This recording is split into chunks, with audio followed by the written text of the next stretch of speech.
traditions of globalization and free trade, because he believes, and these results tend to reinforce, that voters in those states either have felt forgotten or out of the conversation or left at the economic margins of this country. And when he appealed to them, they have responded in numbers that did not show up in the exit polls entirely, and certainly did not show up in the public polling before this election day occurred. So that's the path they see. They're assuming Florida, North Carolina, and then Pennsylvania, Michigan, or Wisconsin, possibly all three. Wisconsin, possibly all three. John Dickerson, I was curious about the role Paul Ryan might have played in Wisconsin, since he certainly didn't embrace Donald Trump. He didn't embrace Donald Trump, and he got a lot of grief for it from the voters of Wisconsin. You know, what I was told by Republicans in Wisconsin is actually Ron Johnson in the state, the senator who was trying to keep his seat, was, you know, all senators had to figure out how much they were going to support Donald Trump or not. And Ron Johnson supported him, and that's because Donald Trump was, they thought, doing very well in Wisconsin and would help the Republican senator in that state, not be a wait for him. And that looks like that might very well be happening. How is the Senate race in Wisconsin? Do we have any news on that one? Well, it looks like it is leaning towards Ron Johnson. This was, of course, an epic matchup between him and Russ Feingold, who many people remember from the McCain-Feingold bill. And it was a rematch there, and it looks like we have not made a call yet in that particular state, but Ron Johnson appears to be holding on at this hour. Bob, as we stand here now at 11:20 and we take a look at which battlegrounds are still yet to be called, those are those white states there on our electoral map. What are you watching? Well, I think Pennsylvania, number one.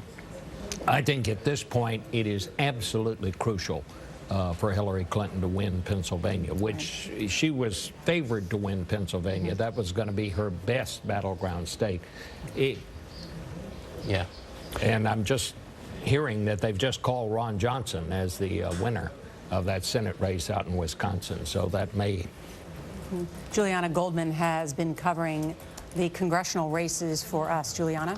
Well, Nora, the big news here with Ron Johnson holding on to this Senate seat in the race against former Democratic Senator Russ Feingold is that this win has essentially cut off Democrats' path to an outright majority in the Senate. The Democrats have only had one pickup so far because Republicans have held on to Indiana, Florida, North Carolina, and Wisconsin. So at this point, the best that Democrats can do is get to 50 seats, and then to get control of the Senate, they need Hillary Clinton to win, because remember, under that scenario, then as Vice President Tim Kaine would be the tie-breaking 51st vote. So again, the big news here out of the win for Senator Ron Johnson is that it essentially cut off Democrats' path to an outright majority in the Senate, and you've got that combined to our own projection, which says that that Republicans are also going to be holding on to control of the House. All right, Juliana Goldman. So I think we've all decided that in terms of Congress, it looks like a very good night for the Republican Party. It certainly is a big night for the Republican Party, and it's been an amazing night for Donald Trump so far. Let's have a look at the battleground states again. We have a graphic for you that shows you the ones that we have projected and the ones that we have not been able to project. Remarkable that Georgia is still out there. The states in red, of course, are Donald Trump, in blue, Hillary Clinton. But look at the rest of them: New Hampshire, Pennsylvania, Florida, Arizona, Wisconsin, Michigan, Iowa, Nevada, all too close to call at this point. And a remarkable turnabout for, as we mentioned before, a candidate, Donald Trump, who never led in the CBS News poll from the point that he was nominated to this night. He was never in the lead against Hillary Clinton, and now he is running neck and neck with her. The Electoral College count right now is Hillary Clinton 197, Donald Trump 1. But everything about him, though, Scott, has been so unconventional. When we first started with 17 candidates, everybody kept saying it's in the end it will be Hillary Clinton and Jeb Bush standing at the end. Everything about him has been unconventional from the very very beginning. He kept winning and winning and winning, and here we are tonight. This could go either way. Yes, right. Yes. That's the headline right now. In 2012 and in 2008, we had made a call about who won the presidency of the United States. At this time? Yes. Tonight, we are not able to make that call because Pennsylvania is still a toss-up. New Hampshire is a toss-up. Nevada is a toss-up. Michigan is a toss-up. All those states to look into more. And yet there are several, Nora, as you see here on our computers, several that are edge Republican or likely Republican as we head deeper into this night. We will have the very latest on this election coming right back for you. Some of you are going to your local returns. The rest of you will see you right here for more Election Night on CBS.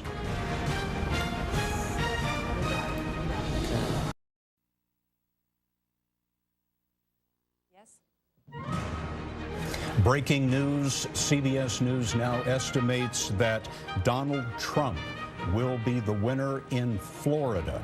This was key to the Trump campaign. He virtually could not win the presidency without Florida. He has now racked up Florida, North Carolina, and Ohio by our estimates among the battleground states.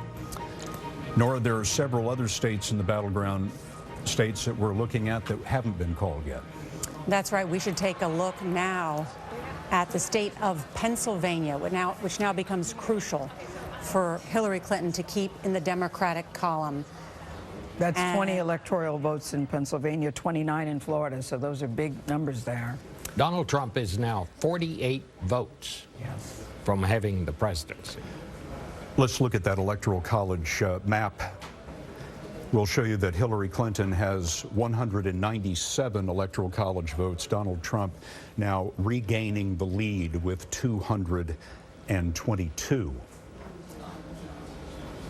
Trump has had the lead most of the night. Hillary Clinton vaulted ahead when California and Oregon came through, but now Trump is beginning to color some of those swing states red on our map.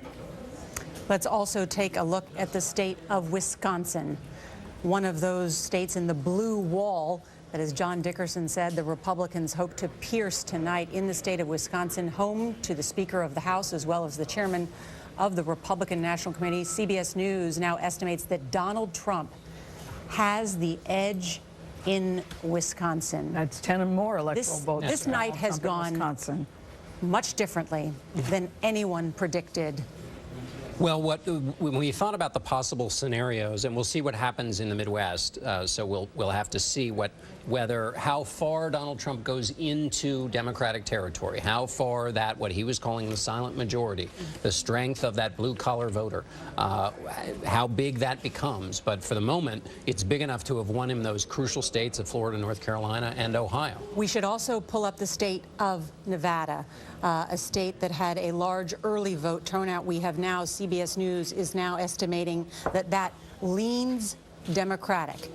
The state of Nevada leaned Democratic. That had also been a state with a heavy Hispanic turnout in the early vote. Donald Trump went there in the final days of the campaign, hoping to drive up turnout on Election Day. We are currently estimating that state leans Hillary Clinton. How does this affect, John, the pathways to victory?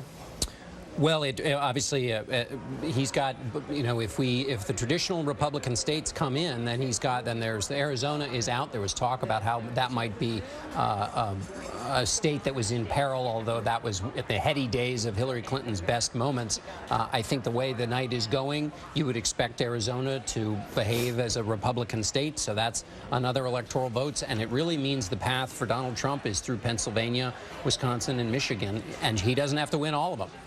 And so it's really a question in the Midwest at the moment. And the pathway for Hillary Clinton? Hold those states. She has to hold those states and win Nevada. And if she does that, then she's able to. And she also has to keep Maine, which is one of the other states as a part of the blue wall. Maine, which is with its 4 electoral votes, so she has to hold that too. And in a night where Wisconsin, Michigan, and Pennsylvania are in the balance, simply holding what Democrats traditionally hold is not a certainty. John, his campaign had predicted that he would win the Rust Belt area.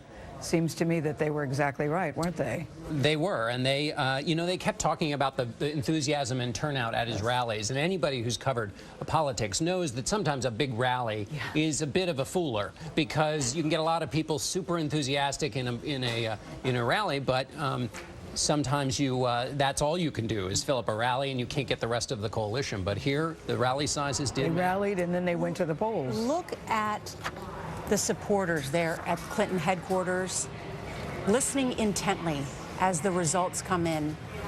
Some of the people look almost crestfallen. Well, certainly not what they were expecting at the beginning of the evening. We had called Pennsylvania 4 years ago at 9:40. And now it is a toss-up, too close to estimate. And we should reset the map here. What about the hidden Trump CBS voters, guys? You know, there was so much talk about hidden, secret Trump voters who would say one thing publicly, but then go in the voting booth and do something else. Do you think that's what has happened here, John? I don't know. We'll have to check. The place you would look for that would be in the white college-educated voters in the suburbs. They seem to be turning out in some places, certainly in Pennsylvania, very heavily for Hillary Clinton. Yeah, the tears have started at the Clinton campaign. This is Clinton campaign, the watch party at the Clinton campaign. Clearly a great deal of concern there at this point in the evening. Charlie Rose is with our political panel. Charlie. Thank you, Scott. With me now, Michael Gerson of the Washington Post, Republican strategist Leslie Sanchez, and Mark Leibovich of the New York Times. The question is, what's going on? What's happening? And how will it end up? This is a populist wave. We're not sure if the wave is high enough to elect Donald Trump yet, but it's a real wave. It involves a reaction against globalism and multiculturalism and a culture that people think is condescending. So Trump said there was a movement. He saw it in Brexit, and he was part of the movement. He didn't create it, but that movement is happening tonight. It is. Yeah. No, it's a movement that's very frustrated, disappointed with both the Republican and the Democratic Party. In many ways, the ways they see them is very similar. And they wanted an outsider to come in and break up Washington to get things moving again. What's interesting, though, Charlie, is people that in these states of Michigan, Pennsylvania, North Carolina are deciding at the last minute they went for Trump. We'll come right back, but let me go back to Scott for a call. Scott? Nora is just watching these data come in. That's Nora? right. CBS News is projecting that in the state of Iowa, Donald Trump has won. This was a state that Barack Obama had won in the past 2 elections, but the demographics of the state did favor Donald Trump. They did, although he lost the caucus there. So Barack Obama's career started by winning the caucuses in Iowa. Donald Trump lost them there, and now he's won tonight. And you're exactly right. It's a state that was demographically very much in the Donald Trump camp. Let's have a look at our Electoral College map. At this moment in time, Hillary Clinton with 197, Donald Trump with 228, and as you know, 270 are needed to win. And that story is going to be told over the next hour or two as we watch these very close races in these battleground states. The states that you see in white are those states where the polls have closed, but they are too close for us to make an estimate. Let's go back to Charlie Rose in our political panel. Thank Charlie? you, Scott. Mark, pick up where we were. What's going on as you see it, and how surprising is it? Well, it's surprising, but it shouldn't be in a way, because precedent has been wrong every step of the way. And in a way, if you look at 48 hours ago, there was a conventional wisdom that was almost coalescing after the second Comey letter that, you know, maybe it would be a somewhat early evening. Maybe North Carolina, Florida would break fairly early based on some of the early voting patterns we saw for Hillary Clinton. I don't know why anyone should be surprised that people, the media, the polls have been wrong again. I think this has just been a very, very incredibly unpredictable election. Donald Trump obviously knew something that a lot of people didn't. So Here's an interesting point. He needs 42 electoral votes. She needs 73, and there are 83 up for grabs. I mean, he is within reach.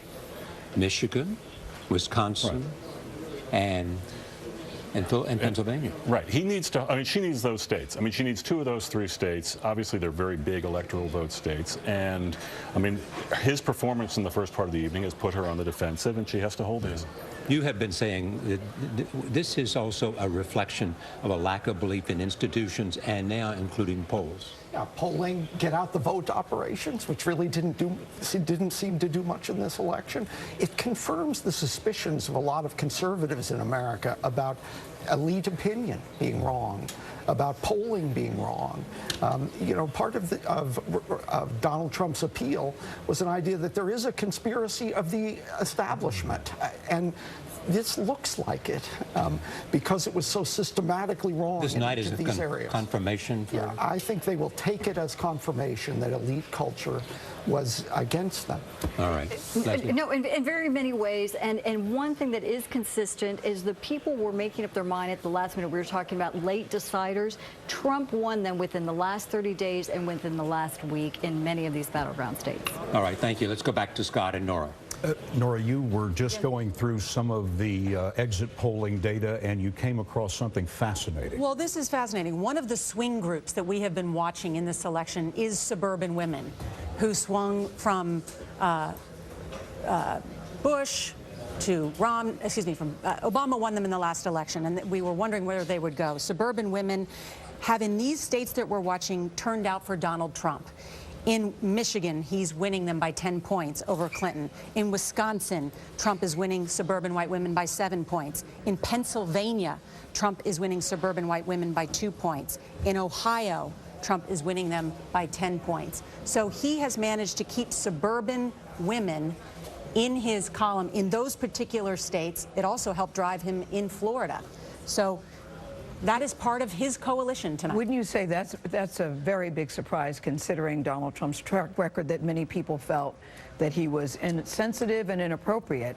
Well, Republicans dominate in the suburbs, so that part makes sense. Yeah. But Bob Schieffer, I think some people might be surprised that he's doing so well among women. Yes. Well, I think that would be the big surprise of the night, if this proves to be the difference, that it was suburban women, because everybody thought it would go just the other way. But you know, we are very close here. I mean, and we need to emphasize here, this could still go either way.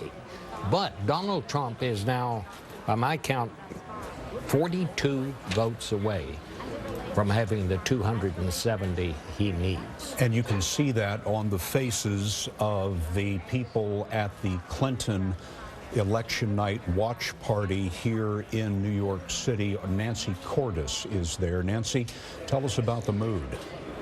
Well, Scott, the reason that you see so many shell-shocked faces here is because these are very intense supporters. They are longtime volunteers, and they know exactly what a loss in Wisconsin would mean. It would almost certainly preclude Hillary Clinton from getting to the 270 electoral votes she needs. And so this is really a stunner. The last time that Hillary Clinton was in Wisconsin, we just checked, was April 2nd, 7 months ago. So a tight race here really was not on the campaign's radar screen at all. Now, the Clinton campaign itself was very chatty earlier in the night. They've gotten quite quiet, but I did manage to get through to a Clinton aide a short time ago who says that they do believe that they will pull out a victory in Michigan and in Wisconsin at the end. He pointed out that a lot of votes in Madison, Wisconsin are still out, a big college town, a lot of young voters there, and a lot of votes in Detroit, Michigan are still out, obviously the state's largest city with a large proportion of African American voters. But the fact that these two races are close at all, once again, is a real shock for the Clinton campaign. Even in Michigan, they were so confident that Hillary Clinton didn't go to a visit there from since her convention until a couple of days ago. Nancy Cordes, thank you. And in the state of Georgia, CBS News projects that Donald Trump is the winner. Another battleground state falls, although Georgia has been a reliably Republican state in past presidential elections. Now Donald Trump is getting very close to the 270 that he needs to win the presidency. He is at 244. Hillary Clinton 197. And as you know, 270 again needed to win the presidency. Major Garrett is at Trump headquarters tonight. Major? So Scott and Nora, over the last 3 or 4 days, Donald Trump has worked at breakneck pace. 5, 6 rallies a day going to all these battleground states, drawing enormous crowds. Crowds that sometimes would wait 6 or 7 hours for him to show up.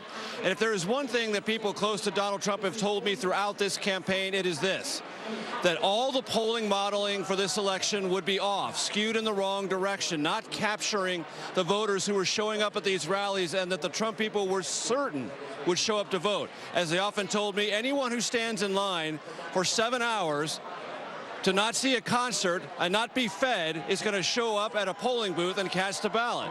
And it is that underlying assumption that in more than one battleground state has proven to be true.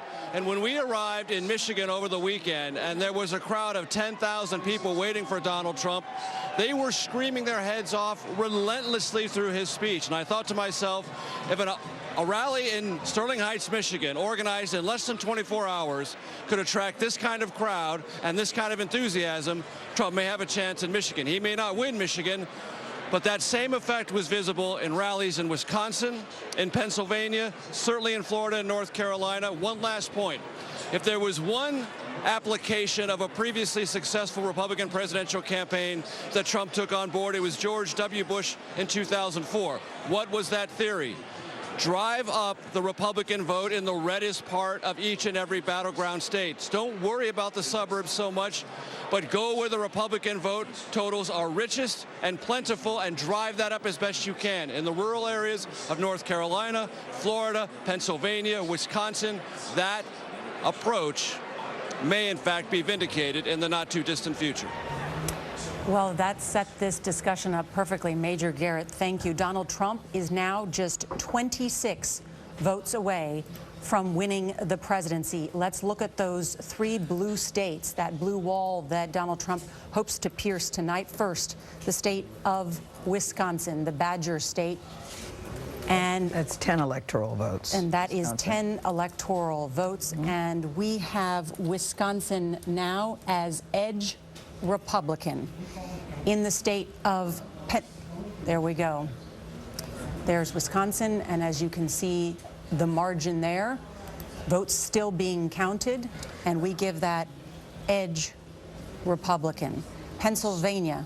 You were going to say? Well, no, I'm just, people are watching basically Milwaukee County and Dane County. I mean, these are the 2 big Democratic areas, watching them as they watch Fairfax County and Virginia. And just Democrats are hoping that in those 2 places, the Democratic vote comes home. But right now, it looks like Wisconsin is slipping away. Pennsylvania, the Keystone State, the Clinton campaign had felt confident about the state of Pennsylvania. That's at 20 this hour. electoral votes, Nora, there. So 20 electoral votes. That is, at this hour, a toss-up, the state of Pennsylvania. And then the state of Michigan, which Donald Trump made a late play for.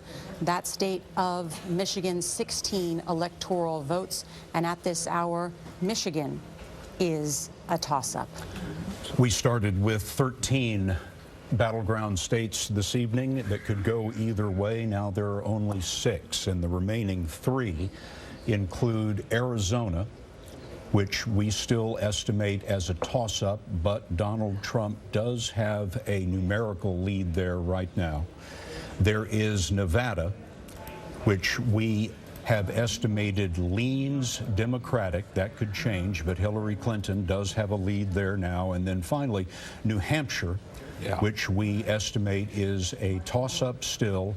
Donald Trump slightly ahead in the vote count there, with 68% of the vote having been counted at this point. Bob Schieffer? Well, I mean, this could come down to New Hampshire with its, 4 electoral votes. But, I mean, there are many ways now, I mean, not many, but a number of ways now that Donald Trump could get to 270. And, you look at Wisconsin, 10 votes, Pennsylvania, 20 votes, Michigan, 16 votes. That would do it for him.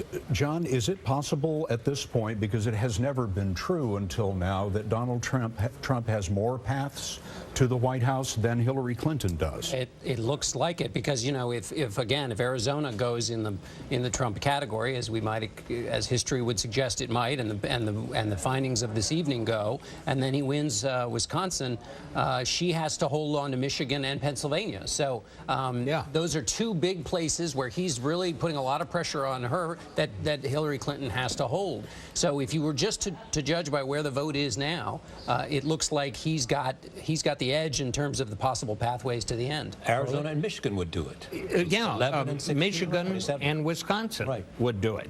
No, I'm just receiving Pennsylvania and either one of them. Word, guys, that Canada's immigration site has crashed because there's been so many inquiries about moving to Canada. It reminds me of Brexit. When the Brexit vote happened, all the experts. Yes, I am serious. This is not. I've never lied to you, Bob Schieffer. No, I mean, I'm just. You know, I like to check my sources. No, I've got very good sources. But it reminds me of when the Brexit vote happened. All the experts said no way, no way, no way. And the next day, one of the highest Googles was, "What is Brexit? What does this mean for us?" But the Canadian website may have crashed, but there are at least 49 million people in this country who are very happy with this outcome. That's exactly right, yeah. And that should not be overlooked. He has a huge following, and his message resonated from the very beginning. His message has resonated. You know, just to go back to something that was being talked about earlier with Charlie, is this is not only, if the night goes to Donald Trump's way, this is not only a victory for his theory of the country, not only a victory for him and the people who support him, but also a kind of cultural victory in we did it our way, and it looks like, you know, it might be paying off, and that's affirming at a kind of deeper level than just my guy won. Yeah, you know what, some movement in terms of what he said. This is a vote against Washington. That's what this is. Yeah, yeah. We're going to go inside those numbers in Wisconsin now, which is, of course, a toss-up. Anthony Mason will have more from the exit polls in Wisconsin to help explain what's going on there and how that vote may end up by the end of the night. But a quick break. We'll be right back.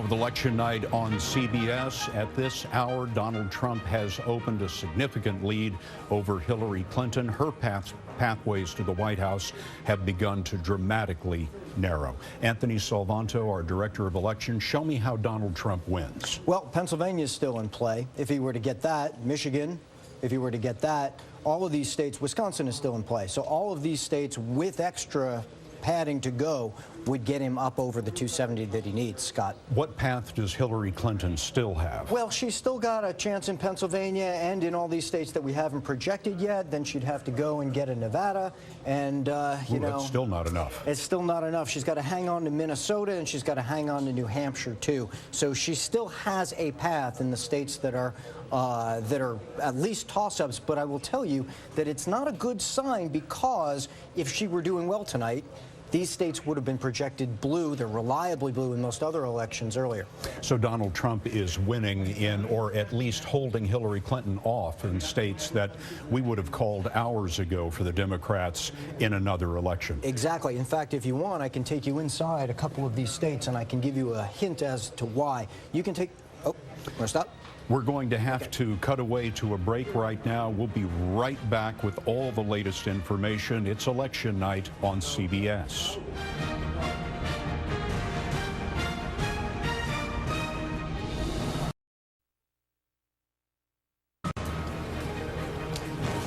Welcome back to CBS News election night coverage. It is a white knuckles kind of night. Donald Trump, and you can see doing very well tonight. Most of the United States is a swath of red tonight. We want to go through each particular state because we started off the night with 13 battleground states. Now we're down to 6. In Washington State, CBS News projects Hillary Clinton as the winner. That will add a number of electoral votes to her tally, as Washington State is some 12 electoral votes. That was expected, though, wasn't it? Oh, yeah. Washington for her. Yes. So. Now the tally. Donald Trump, 244 electoral votes. Let's look now at some close states. In the state of Nevada, we are calling that leaning Hillary Clinton. In Wisconsin, CBS News estimates the edge goes to Donald Trump. In the state of Arizona, CBS News is calling this a toss-up at this hour. In Michigan, also a toss-up at this hour. And New Hampshire, a toss-up. We have, and Pennsylvania, let's not forget about the Keystone State, also a toss-up. Wisconsin, Michigan, and Pennsylvania, it's all the same story. The rural vote is coming in for Donald Trump. It is coming in. It's not a huge amount in each county, but the counties, they all do add up. And then the Clinton people and Democrats are just hoping on their big counties. And that's true in Wisconsin, Michigan, and Pennsylvania. In New Hampshire, that's not the case. It's more evenly spread out throughout the state. Wisconsin and Michigan were two states that have voted, last time they voted Republican was in the 80s, even though several Republicans had tried to make those contested states in the past. The last time they went for Republican was in the 80s. Hillary Clinton hasn't been to Wisconsin during the general election at all. She may be regretting that tonight.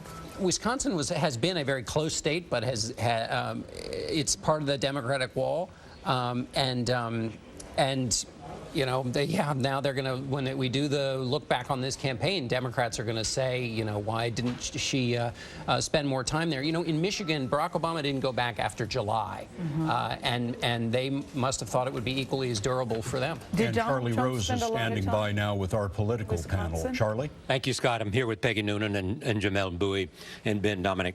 Tell me what you think is happening here, because it is within 26 votes of Donald Trump having 270. All right, it's epic, it is surprising. It is, to my mind, what I think I'm seeing is a kind of uprising, a kind of revolt, a kind of pushback against the elites, the establishments of both parties.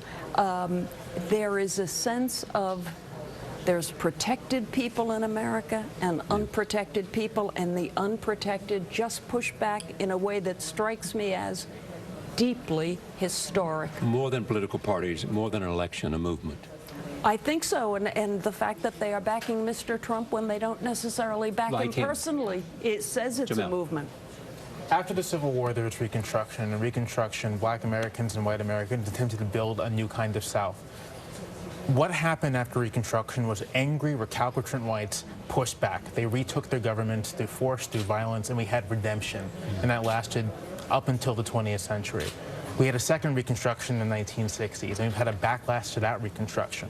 I think the extent to which Donald Trump has won, running a campaign of racism and bigotry, turning out millions of white Americans for that campaign, suggests that we are living through a kind of second redemption, a kind of pushback against the advancement of African Americans, of Hispanics, of women, of Muslim Americans. And I don't know how long we live with that backlash. I think it's a pushback and a backlash, but I think it's about something that is much more longer running than race. I think it's a rejection of the elites of both of our political parties. In the past 16, no, I think it's longer running than merely a reaction to the election of the first black American president. I think it's much more about a reaction to the fact that we had, under Bush and Obama, policies that did not benefit these people, that they did not see as benefiting themselves. And I think they're rejecting both of those party elites. I think that's why Trump came along and was able to take over the Republican Party with a message that was very un-Republican. We're looking at unified white support for Donald Trump, unified among college-educated whites, among working-class whites.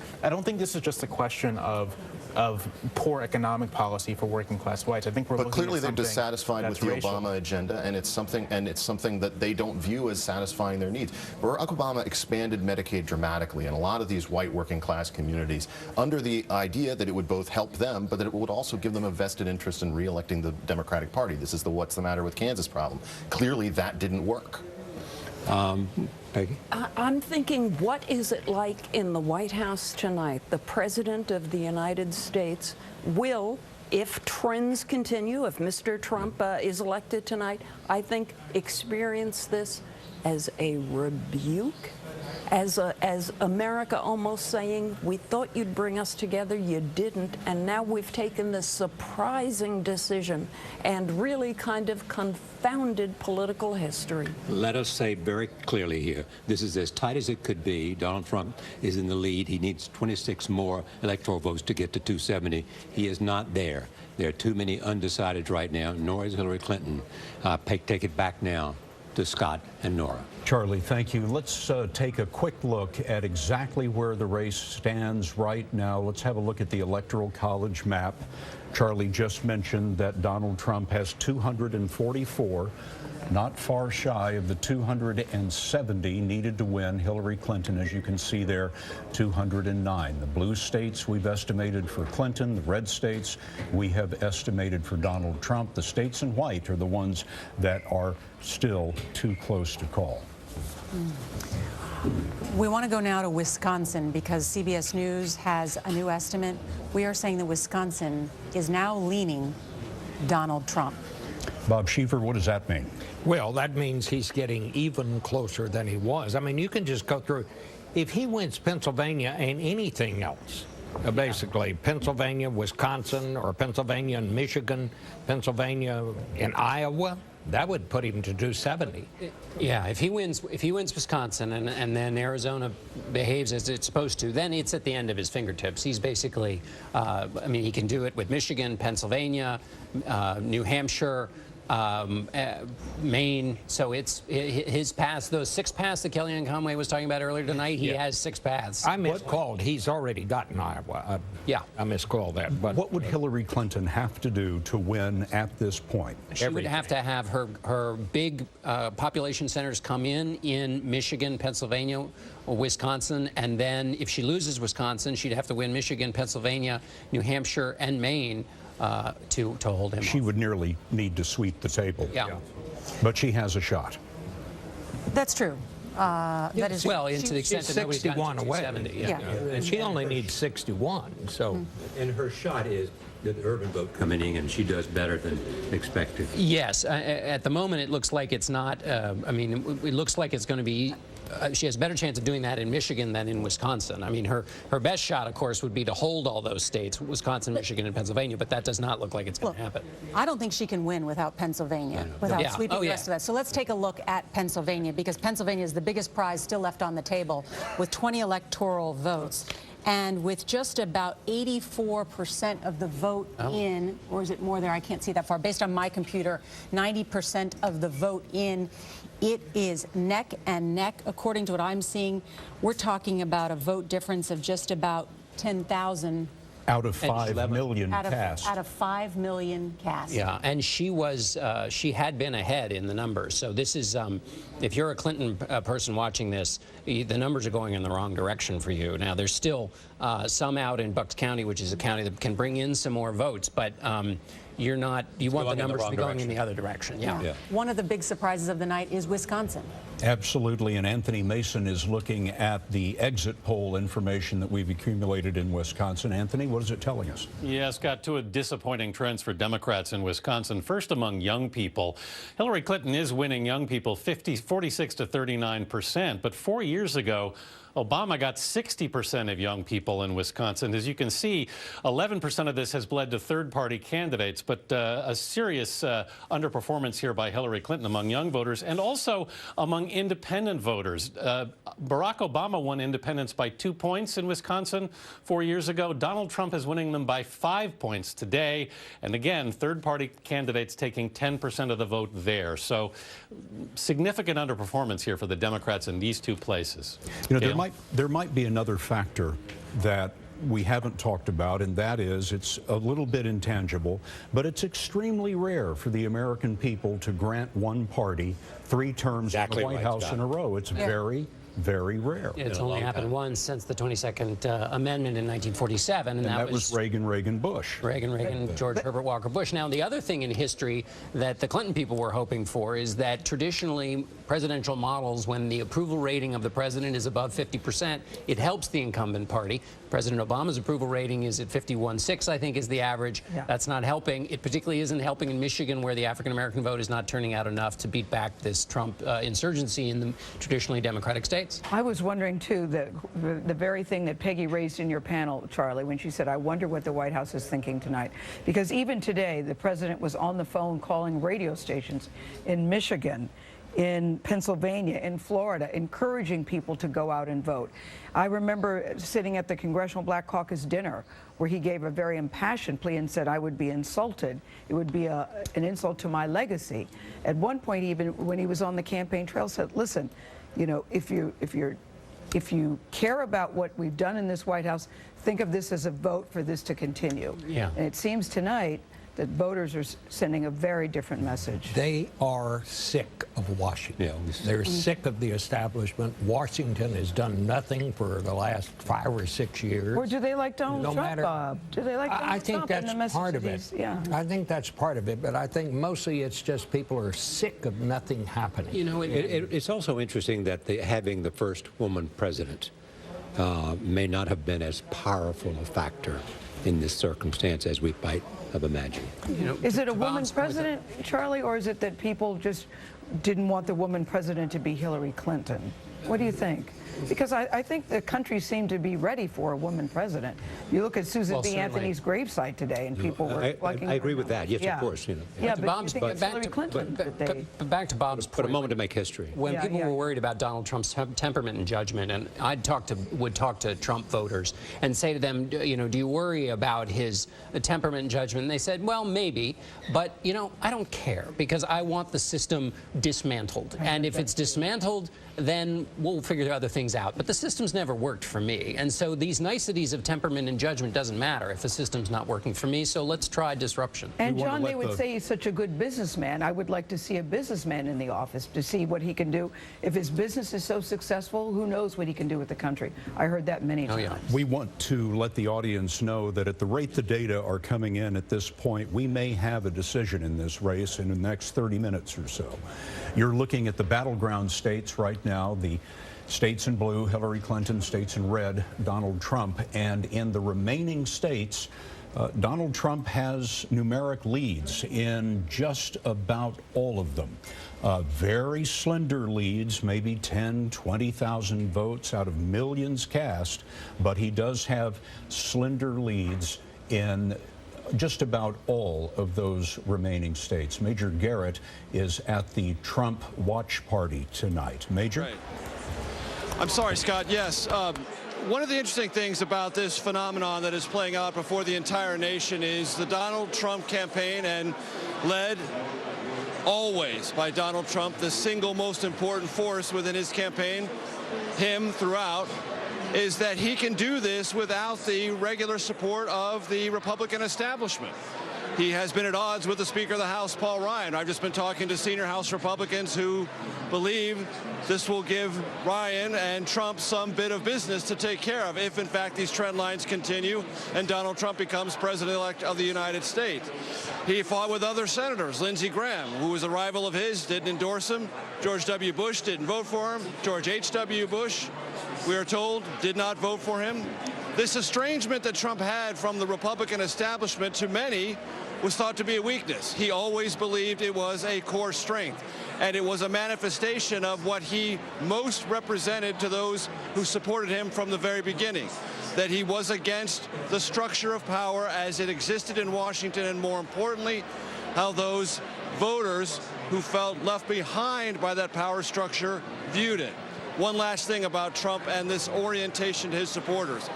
Scott and Nora, if I heard one thing said about Donald Trump repeatedly in the 16 months I've been on the road, it's that this person, whatever his flaws, cannot be bought. And for lots of Americans who've told pollsters for years and years and years they're frustrated about campaign finance, or they think the system is somehow corrupted by too much money, they decided to stop waiting for legislative remedies or a constitutional amendment. They just put someone, or put their support behind someone who they believe, because of his wealth and because of his understanding of the system, having once been a donor but now an outsider of his own, couldn't be bought and would really represent their interests and not anybody else's. Major Garrett really doing a magnificent job covering the Trump campaign from day one. We're going to take a break, but before we do, there are some more votes coming in, and they are the votes of Wall Street. Have a look at the Dow futures tonight. They are down at this moment 840 points. That's almost 4.6%. Those are the Dow futures as they stand right now. We're going to be back in just a moment. We will break in with any late development coming right up. It is election night on CBS.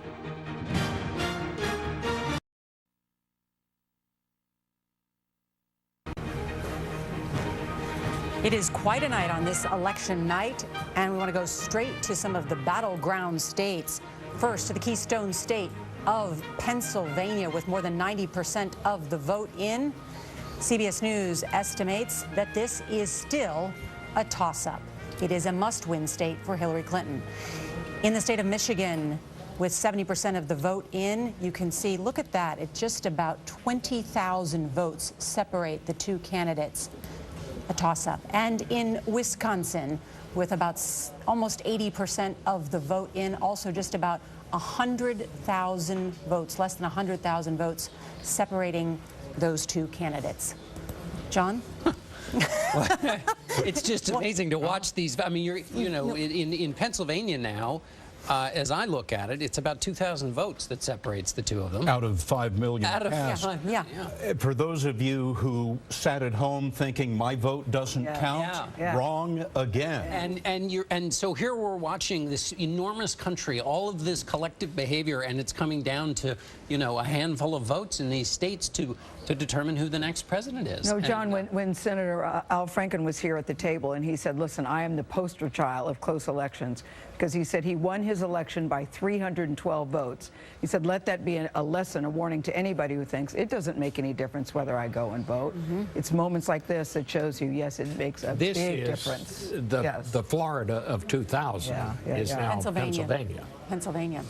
Charlie Rose is standing by with our election panel tonight. Charlie? We're with Michael Gerson, Michelle Norris, and Ruth Marcus. As Yogi Berra said, is not over till it's over, and we can't repeat that enough.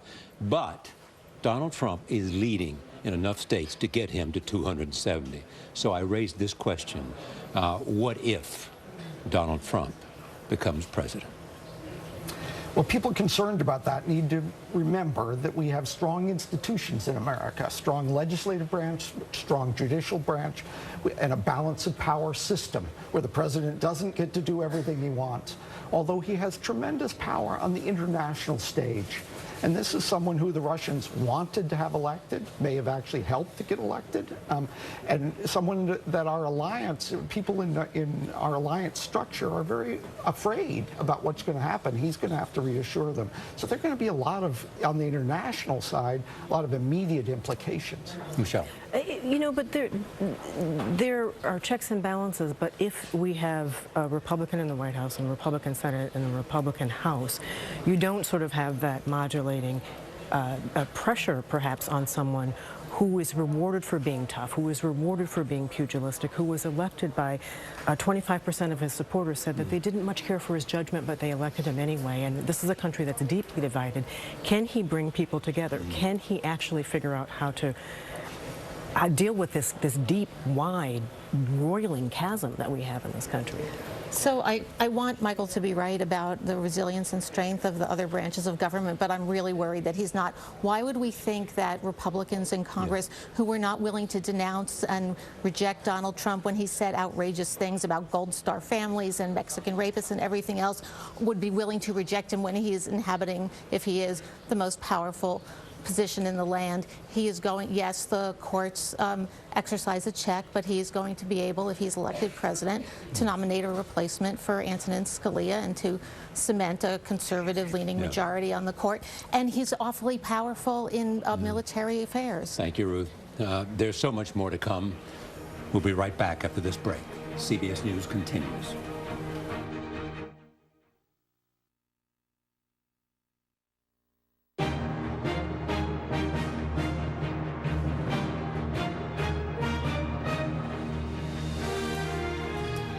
Back now with Campaign 2016 election night here on CBS. Let us show you where the race is right now at this moment. We're going to go to the Electoral College map. And as you can see on the Electoral College map, Hillary Clinton has 209 Electoral College votes, Donald Trump 244, well within striking distance of the 270 that he needs to win. Now, what is still outstanding? Let's have a look at those states. Pennsylvania. CBS News has not been able to make an estimate there. It's still a toss-up. Look at that vote count. They are separated by 2,000 votes in Pennsylvania after 5 million were cast. Michigan, having a look at that now. Look how squeaky tight that is. Donald Trump just ahead of Hillary Clinton in Michigan. Arizona, still considered by CBS News to be a toss-up. Donald Trump slightly ahead. Now let's have a look at Nevada. Nevada is leaning, in our estimate, toward Hillary Clinton, but not by a great deal. And New Hampshire, Donald Trump and Hillary Clinton essentially tied there. It is a toss-up. This is a review of the 13 battleground states that at the beginning of the night might have gone either way. The red states have gone for Trump, the blue for Hillary Clinton, and those remaining states you see right there.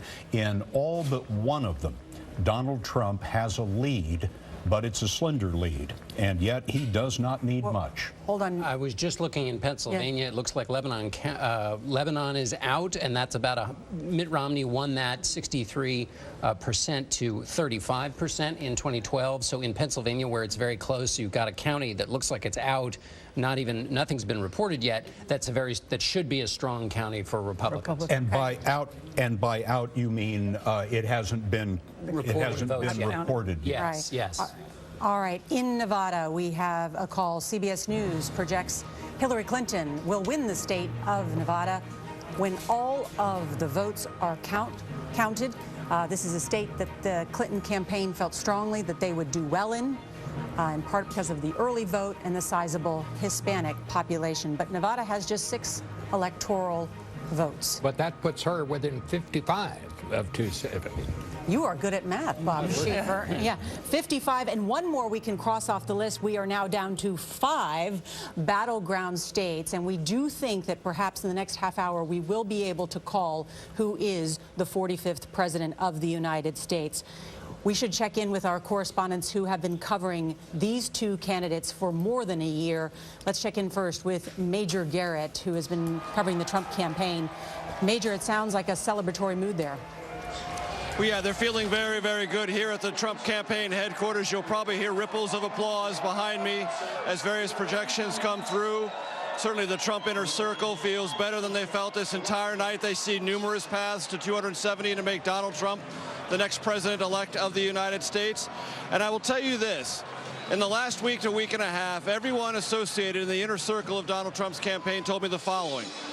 That if this breaks, if there is a collective sense that Donald Trump is the change agent that the country says it wants, it will break late and it will break consistently throughout all of the narrow states. And it won't necessarily be detected by exit polls or polling data. It was that central hunch, I've called it the great hunch, repeatedly on CBSN, that is beginning to be borne out by the votes of Americans in all or nearly all of the battleground states. That there would be this psychological sense that it was worth taking the chance on Donald Trump as not only an agent of change, but someone who would bring a stronger sense of leadership dealing with terrorism, dealing with the global economy, meaning globalization, and disrupt. The word I heard over and over on the campaign trail, disrupt the Washington order. That appears to be what's going on. The sense that that collective psychology might take hold appears to be on the target. Major Garrett, thank you. It is late into the night. Nancy Cordes has been at the Clinton watch party. And Nancy, what is the mood like there? Nora, it's like all the air has been sucked out of the room and everyone is holding their breath. It's almost entirely silent here. No one thought that this race would be coming down to a state like Wisconsin. And here's why. Back in 2012, President Obama won that state by 7 points. In 2008, he won it by 14 points. Mitt Michigan, another state that's too close to call right now, President Obama won in 2012 by 10 points. And just for fun, I was looking back at some of the articles that have been in Wisconsin newspapers in the past few days to see what they were saying about this race, and get a load of this headline from earlier today in the Wisconsin State Journal. It says, quote, Hillary Clinton hoping to win Wisconsin without setting foot in the state. The article says she's the first major party nominee not to visit the state during the general election since 1972. The fact that it is so close tells me two things. First of all, that trade was an even bigger issue in some of these Midwestern states than the Clinton campaign believed, and this was one of Donald Trump's signature issues. It also shows, frankly, that a lot of Wisconsin Democrats probably didn't believe that their own state was a battleground state. They may have grown complacent because the Clinton campaign wasn't treating Wisconsin like a battleground state. A lot of voters may have thought that they didn't need to either. All right, Nancy Cordes, thank you. We should take a look at the electoral map right now because Donald Trump leads with 244 electoral votes. Hillary Clinton has 215 electoral votes. That means that Donald Trump is just 26 votes away from the presidency. We still got 5 states on the map. And it could still go either way, but can I just throw this on the table, regardless of how this turns out tonight, because, as you point out, Bob, as we've all said, it could go either way. Shouldn't he be congratulated, or somebody just say, what he's done is extraordinary. The fact that it started with 17 candidates, it's now election night, it's gone right down to the wire, and we still don't know, after midnight, we still don't know how this is going to turn out.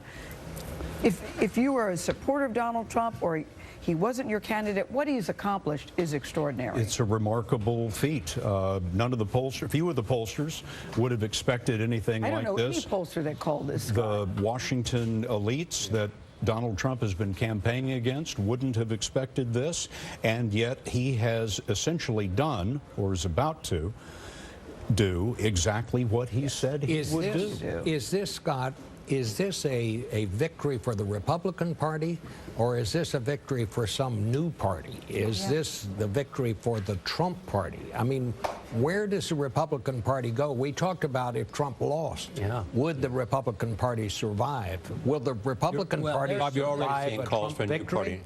You know, David Brooks had a column in the New York Times today. It's calling for a new party. Yeah.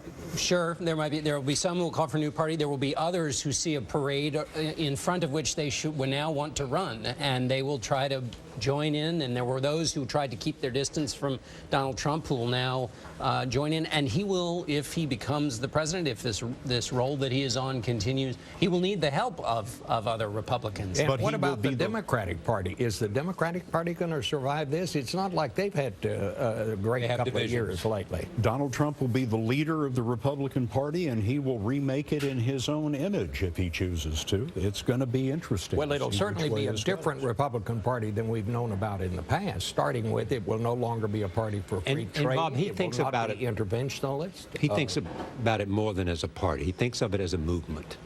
That's why when Brexit came, he compared himself to Brexit. Yes. Now, as you might imagine, social media is on fire tonight, and our Elaine Quijano is keeping up with that. Elaine? Well, Scott, one of the most popular hashtags right now is hashtag drain the swamp, as you might imagine. Let's go ahead and take a look at some of these. Deplorable Josh tweets, I've never been more proud to be a deplorable. I thank all my fellow deplorables. Hashtag drain the swamp. Hashtag election night. Another one, also from a Trump supporter, Patrick Shilley tweets, the silent majority stands with Donald Trump. Hashtag drain the swamp. Also, we have one from an account, Democrats for Trump. The establishment is panicking. Hashtag drain the swamp. Lock them all up.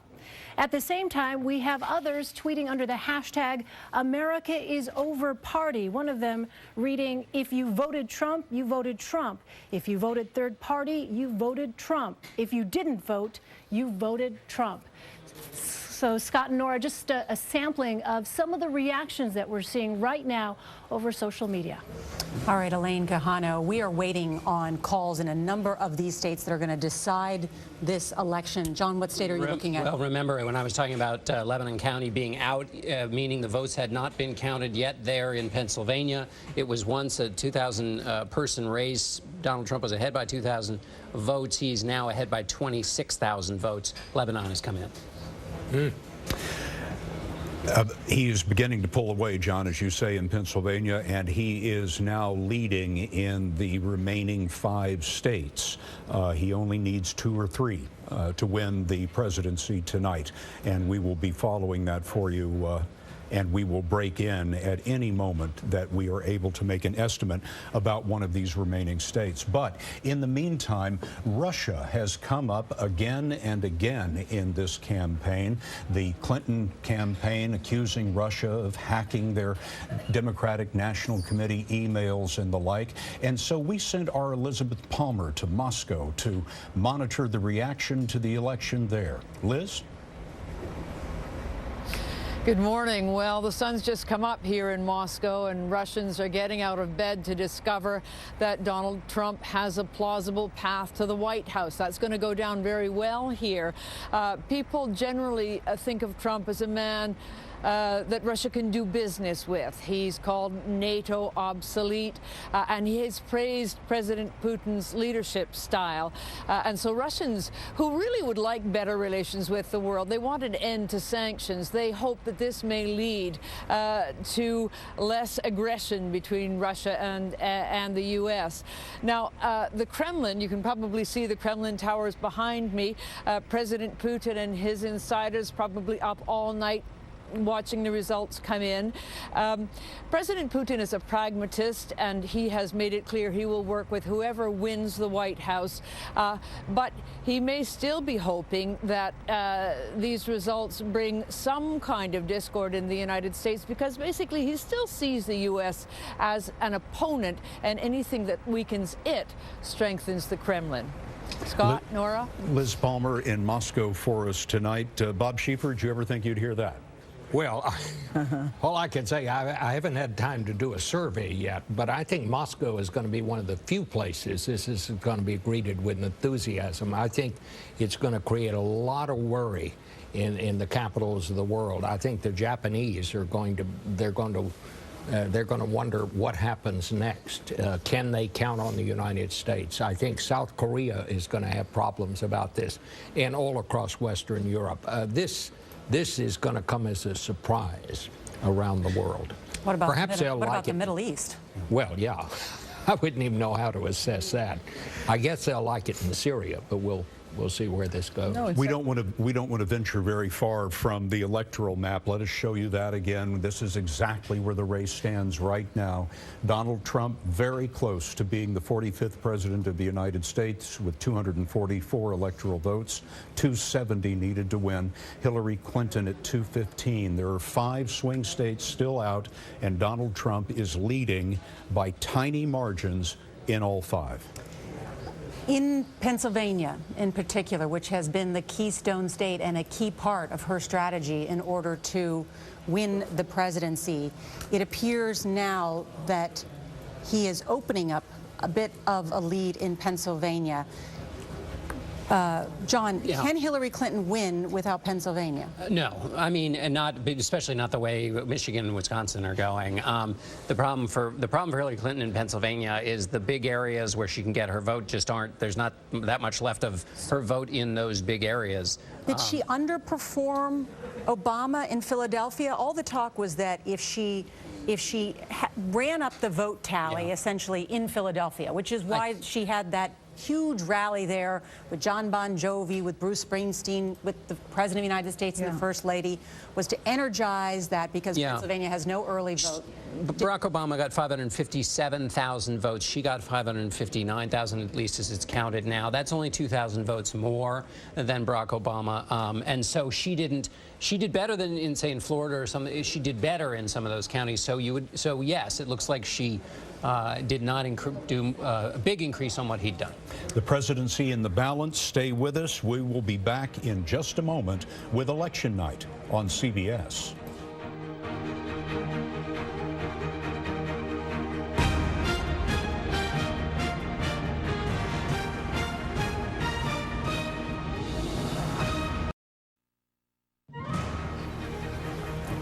Back now with Election Night on CBS.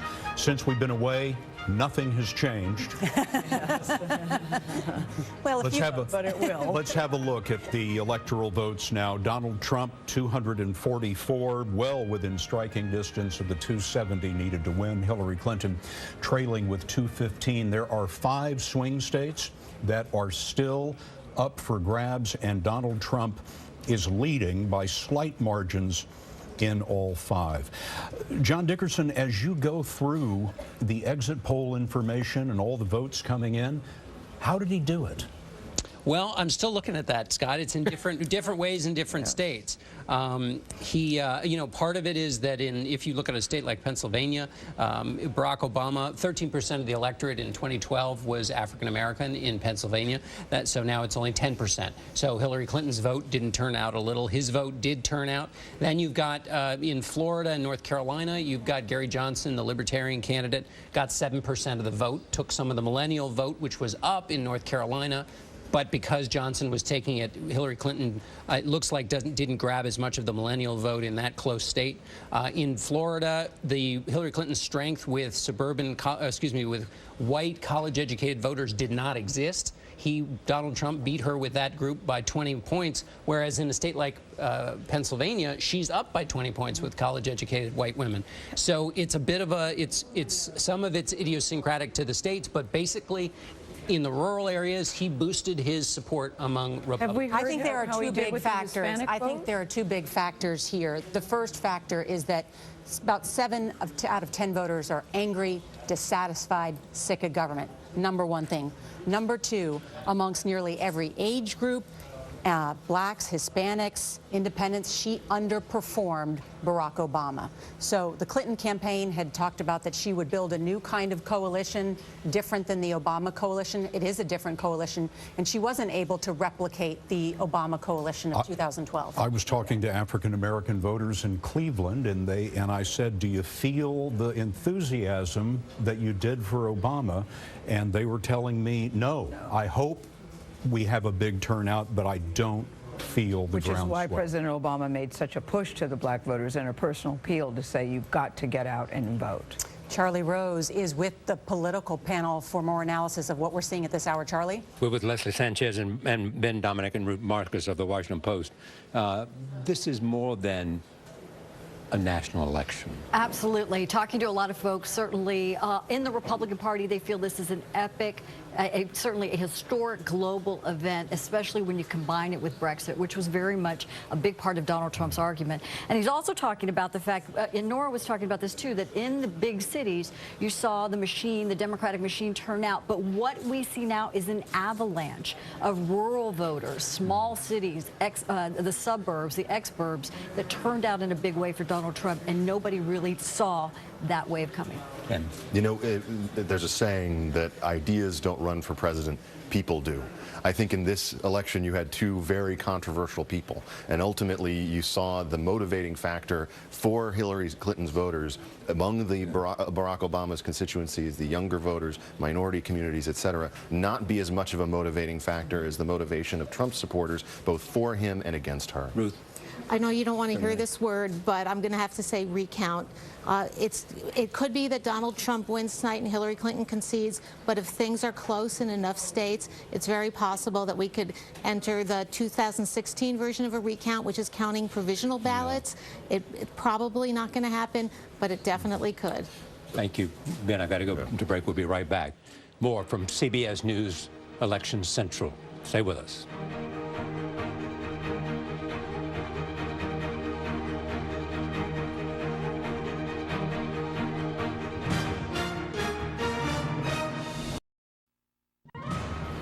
Pennsylvania, 20 in New Hampshire. In the West, it is election night on CBS. In the East, it is election morning on CBS. It has been a long night, a fascinating night, Donald Trump's night so far. Let us show you the electoral map. Donald Trump well within striking distance of becoming 45th president of the United States. Hillary Clinton with 215 electoral votes, Donald Trump with 244. The red states are Trump, blue states are Clinton. The white states are those that we have not been able to make an estimate because the race is too close to call. The polls have just closed in the last state, and that is in Alaska. But while these states that you see in white are too close to call, Donald Trump is leading numerically by small margins in all 5. Scott, this is something interesting from the exit polling team. 73% of the voters say they had made up their mind over a month ago, which means the Access Hollywood tape made very little difference. Neither did the FBI Hillary Clinton email controversy.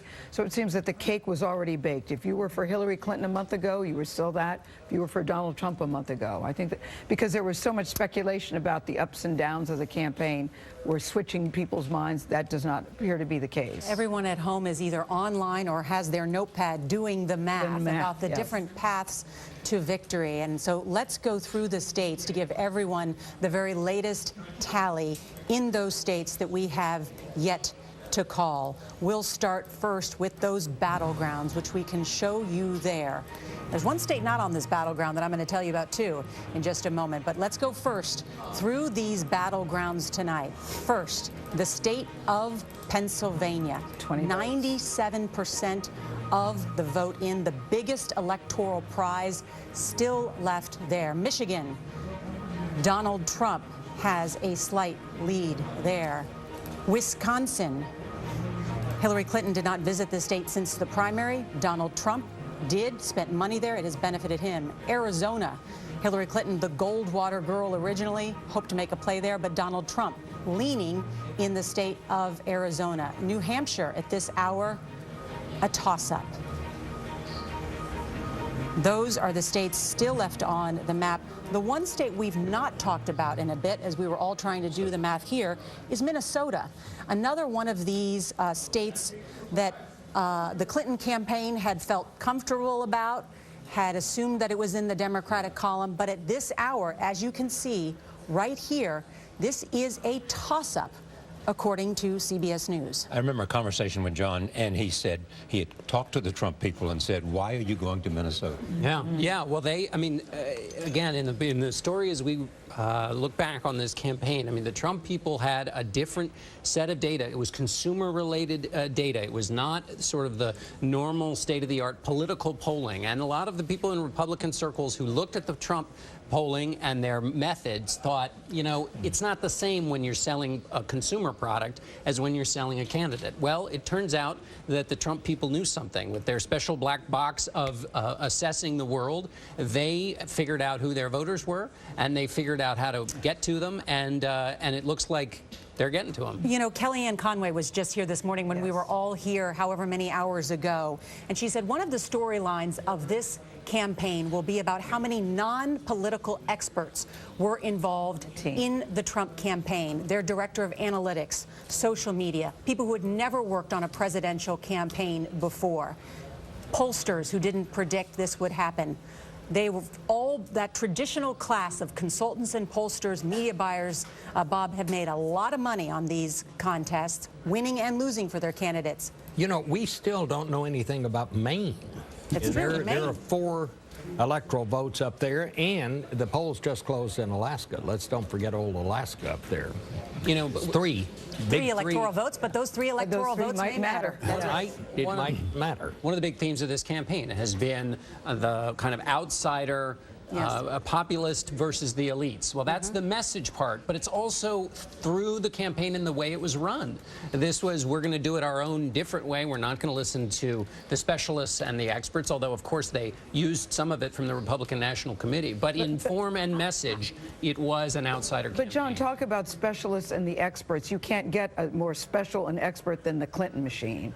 What does it say that this comes down for Hillary Clinton and Donald Trump. What does this say went wrong in her campaign if it doesn't turn out her way this evening? Well, you know, if we're talking just about the Clinton campaign, it's got to be that Democrats were not excited about her, and they did everything they could with the state of the art. But as to pull out another cliche of politics, they say that the ground game and all this structure is good for a field goal, but you have to get within a field goal. And she had the backing of an incumbent president who has very high approval ratings at this particular time. Well, that's right, and we haven't seen a connection between an incumbent and a challenger like this. Even Bush and Reagan didn't campaign the way these two did.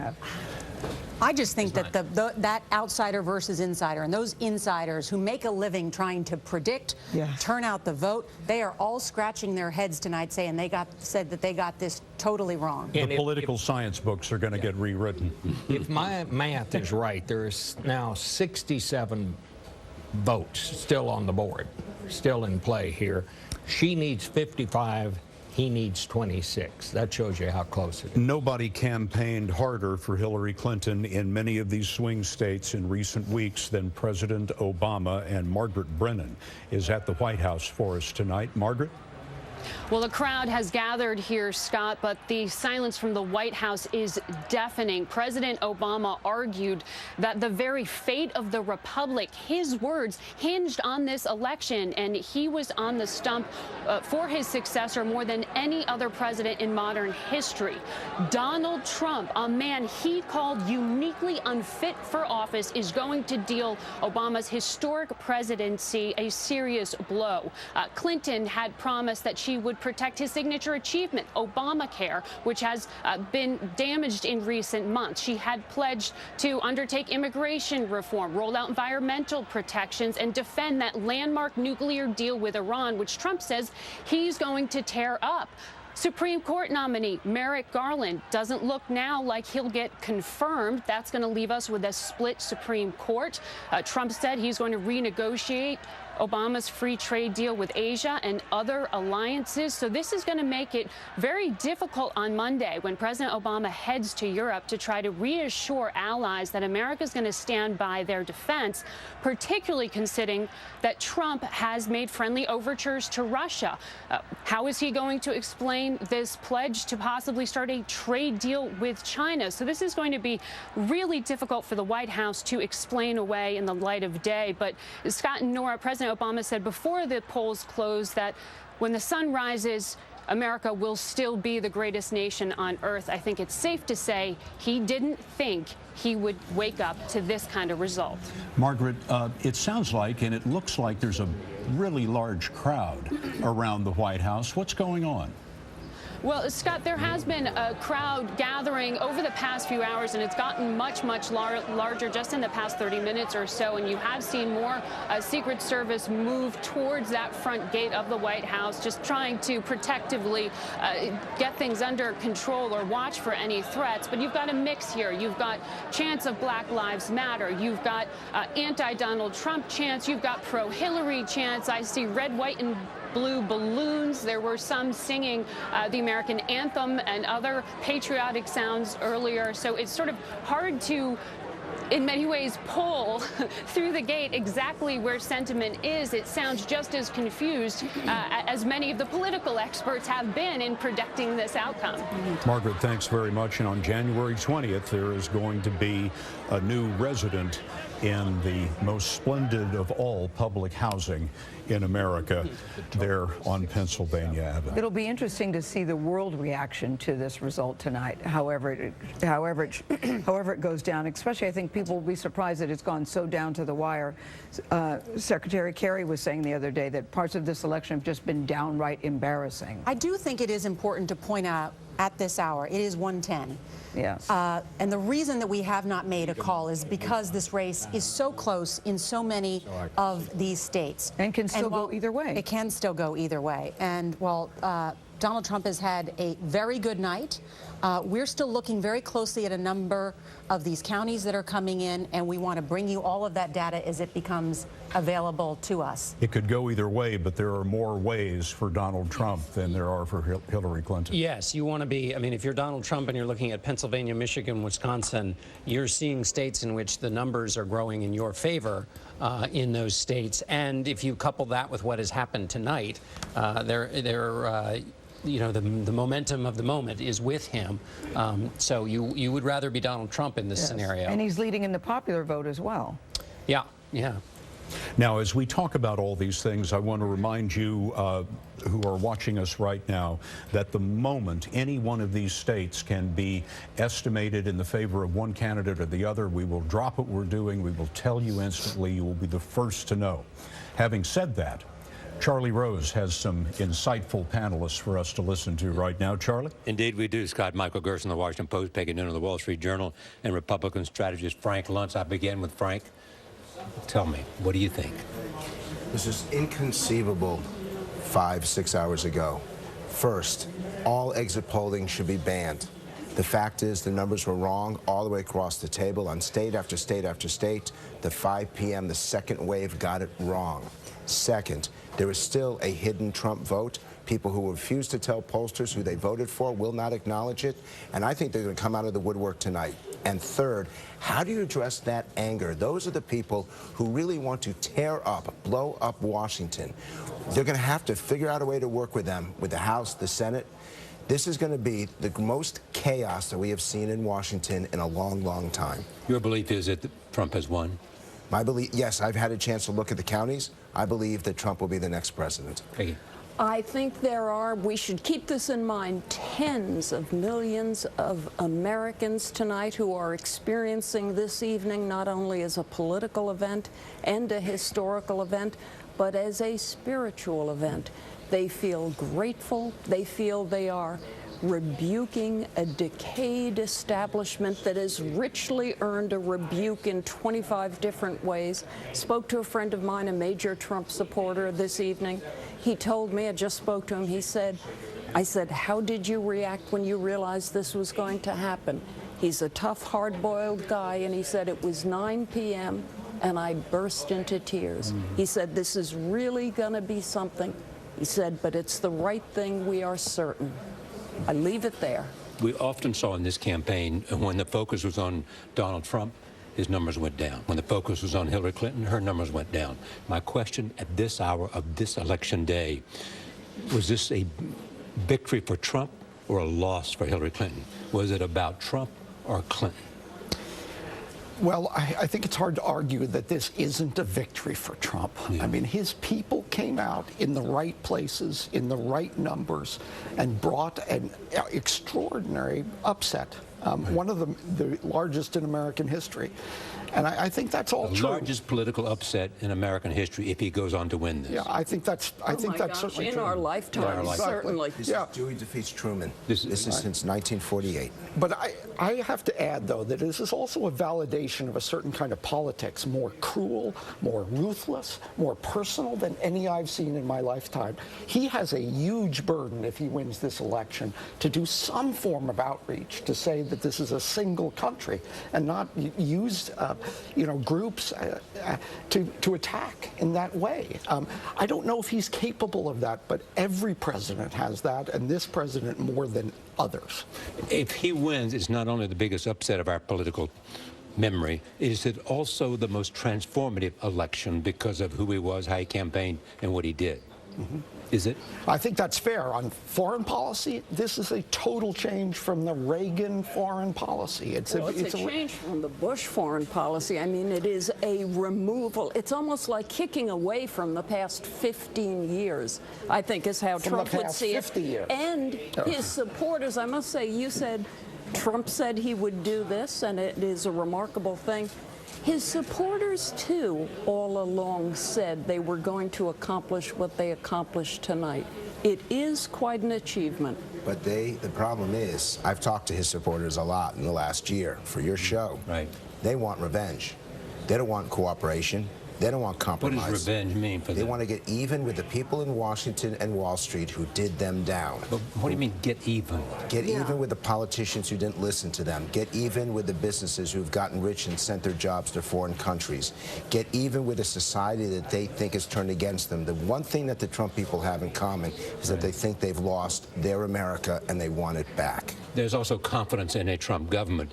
the Dow Jones futures are going down, down, down, Yes. with great concern of what it means. That does feel like Brexit. You know it does. It's a very similar upturning of the establishment and then the financial establishment beginning to quake and quiver. We'll see what follows that. He won't be able to populate his entire government with loyalists. He will need Republicans to do this. And you could have people like Senator Corker as Secretary of State, which is a real possibility that would be reassuring to foreign countries and our allies. He could make moves like that if he wanted. Okay, this question too. What's the possibility this election will be challenged and we'll have months and months of... Well, we'll see what kind of a margin we're looking at the end of the night. If this is close, close, close, it looks to me like there may be movement in the area of questioning certain state outcomes.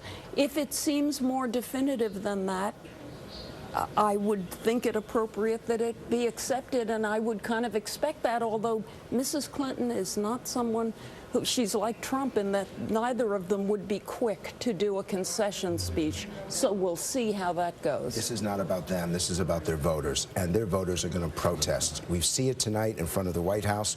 Mark my words, tomorrow those protests are going to grow. All right, let me turn it over to Scott. As we try to find out if we're any way closer to a decision, we go to Scott at the decision desk. This is the decision desk, and these are some of America's best political scientists and statisticians and vote counters, and they are looking at those last few states that are going to make the difference, and all of this is under the direction of Anthony Salvanto, our Director of Elections here at CBS. Anthony, when we were here about an hour ago, the board looked just like this. Just like that. Why don't we know what the votes are in these states yet? A similar story all across here, Scott. It is down to figuring out just how many absentee ballots there are left around Detroit and in Wayne County. Those are places where Hillary Clinton has been doing okay, but if she's going to catch Donald Trump, who has a slight lead in the total vote, that'll have to be made up in there, because you see, he's done even better than Republicans typically do in counties all around it.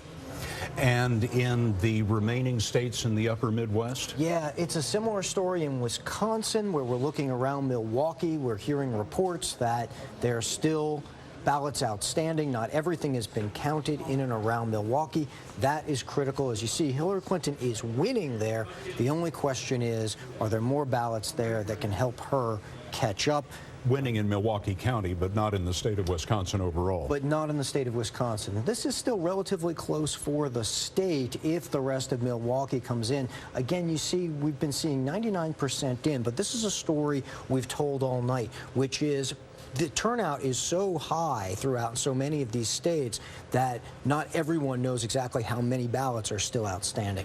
Now, we've talked about a historic high turnout in Florida. Have you also seen history-making turnouts in other states, or do we know yet? Yes, there has been high turnout, but I will tell you, it favors Donald Trump in that the turnout has been higher in more rural areas, in more ex-urban areas where his voters have been strong. It's not so much a pattern where people are swinging as it is relative to the turnout that Hillary Clinton got in her strongholds. So what you're seeing here is a massive turnout of his voters, and that's why the map looks the way it does right now. Yep. What do you have to have in order to make estimates on the remaining states? The ballots that are remaining, you have to have the rest of them counted in and included in those counts, so that once we can say where a state's going. At this point, it's less about models and patterns as it is about raw vote when it gets down to the end of the night and it's this close. So it's once they say, okay, that's it, we're done counting, that's when we can describe the state. Let's look at the nation as a whole. Let me ask you two more quick questions. What is the path for Hillary Clinton to win at this point? How is that possible? Well, she'll have to hang on to Pennsylvania. That's going to be extremely narrow if she does, and then all of these states up here. She has to sweep the She'll have to sweep them. She'll have to sweep them. And Donald Trump, what are his paths? Donald Trump has a lot of paths now. You know, we expect, now not all the votes counted in Arizona, but he's got a slight lead there, and then he would just need 1 or 2 of these other states where he's already got that slim lead. Once they finish counting, if he hangs on to that lead, then he would go up over. Much easier for Trump now than Hillary Clinton. Donald Trump with 244, 270 needed to win. He's well within striking distance of being the 45th president of the United States. We will be back with the very latest vote total information on election night on CBS.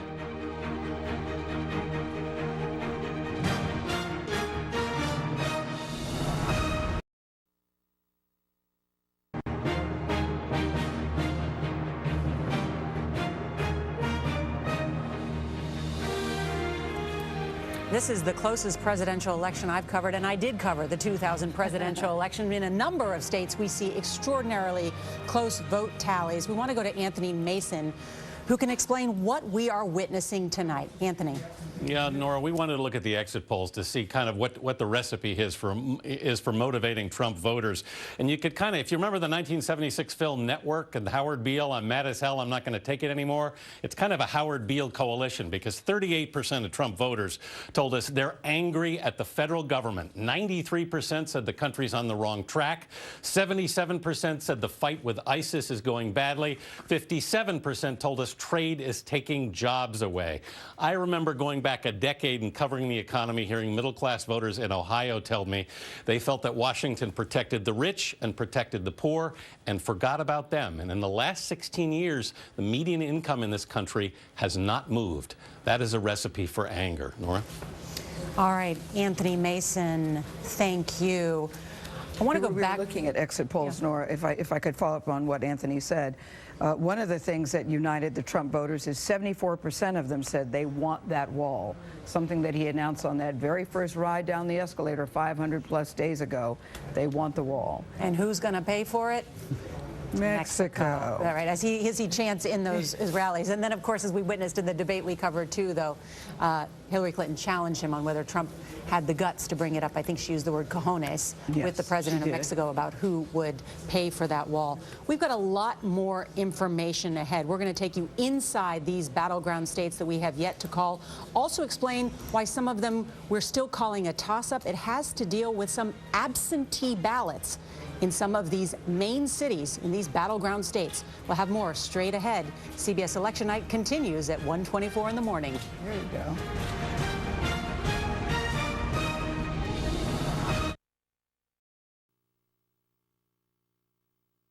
We're so close, we cannot even estimate who the winner is going to be yet. We are watching the last vote totals come in on many of these states, and it is that we're going to have to rely on in order to tell you who has won them. But we can say at this point that in the 5 swing states that remain, Arizona, Michigan, New Hampshire, Pennsylvania, Wisconsin, Donald Trump does have a small numeric lead in all 5 of those. He is knocking on the door of 1600 Pennsylvania Avenue, and it could be Pennsylvania that puts him over the top. If you'll have a look at the board there, Donald Trump with 2.8 million votes, Hillary Clinton 2.7 million votes. It doesn't get a whole lot closer than that, folks. And now here is Wisconsin, also a very close result. Let's have a look at the battlegrounds in their entirety. There were 13 states at the beginning of Election Day, which was yesterday, and 13 states that were battleground states. It could go either way. These are the states that were going to decide the election. The ones marked in red are the ones that we have estimated will go to Donald Trump. The ones in blue, Hillary Clinton, and the ones that are not colored are the states that are still outstanding. John Dickerson, how has Donald Trump done this? He's done it by running up the score in the rural parts of America. In the parts when we first met with Donald Trump back in 2015 in his office, he said basically it was pretty simple. He needed to turn out the vote that Mitt Romney couldn't turn out in the conservative base that he knew was there and that he knew he'd be able to turn out.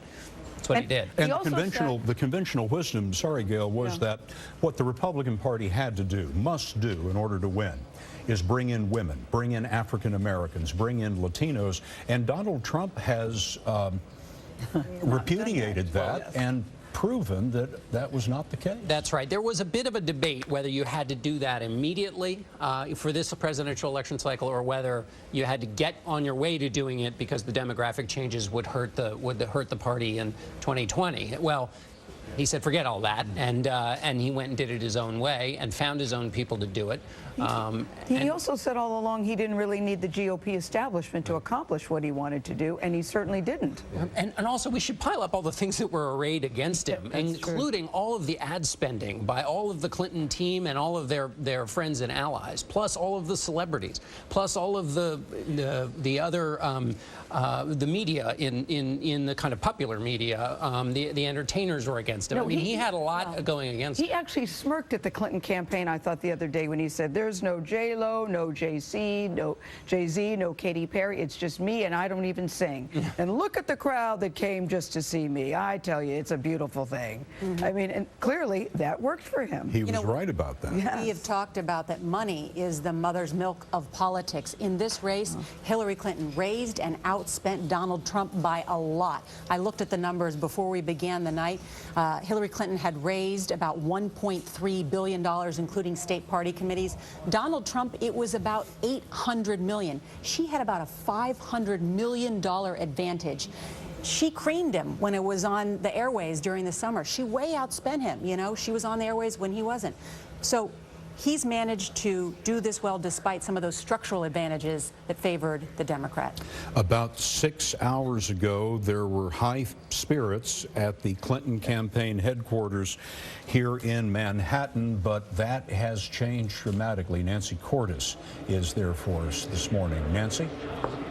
Scott, I just talked to a Democratic strategist very close to the Clinton campaign who said that no one is considering this over just yet, but they are not delusional either. And he brought up a name that we haven't heard a lot of over the past few hours, and that is James Comey. He argues that the reason that the Clinton campaign was surprised by these close races in Wisconsin, in Michigan, and Pennsylvania is partly because no one could have seen this bombshell coming 2 weeks ago, that the FBI director would send a letter to Congress informing them that his agents were looking at new emails related to Hillary Clinton's use of a private server.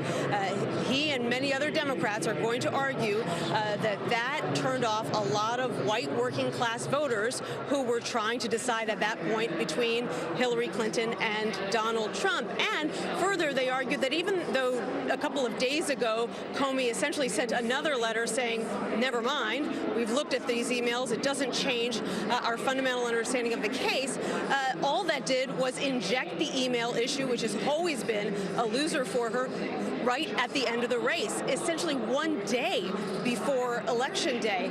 And so you will see a lot of Democrats arguing that he had a role to play if she loses in her loss. And Republicans, on the other hand, will say if she hadn't used a private email account and email server in the first place, then he wouldn't have had to send any letters at all. But let's also remember those days before the Democratic National Convention when she was having a knockdown, drag-out fight with Bernie Sanders, who had generated a national movement of his own on the Democratic side. How much do you think that hurt Hillary Clinton?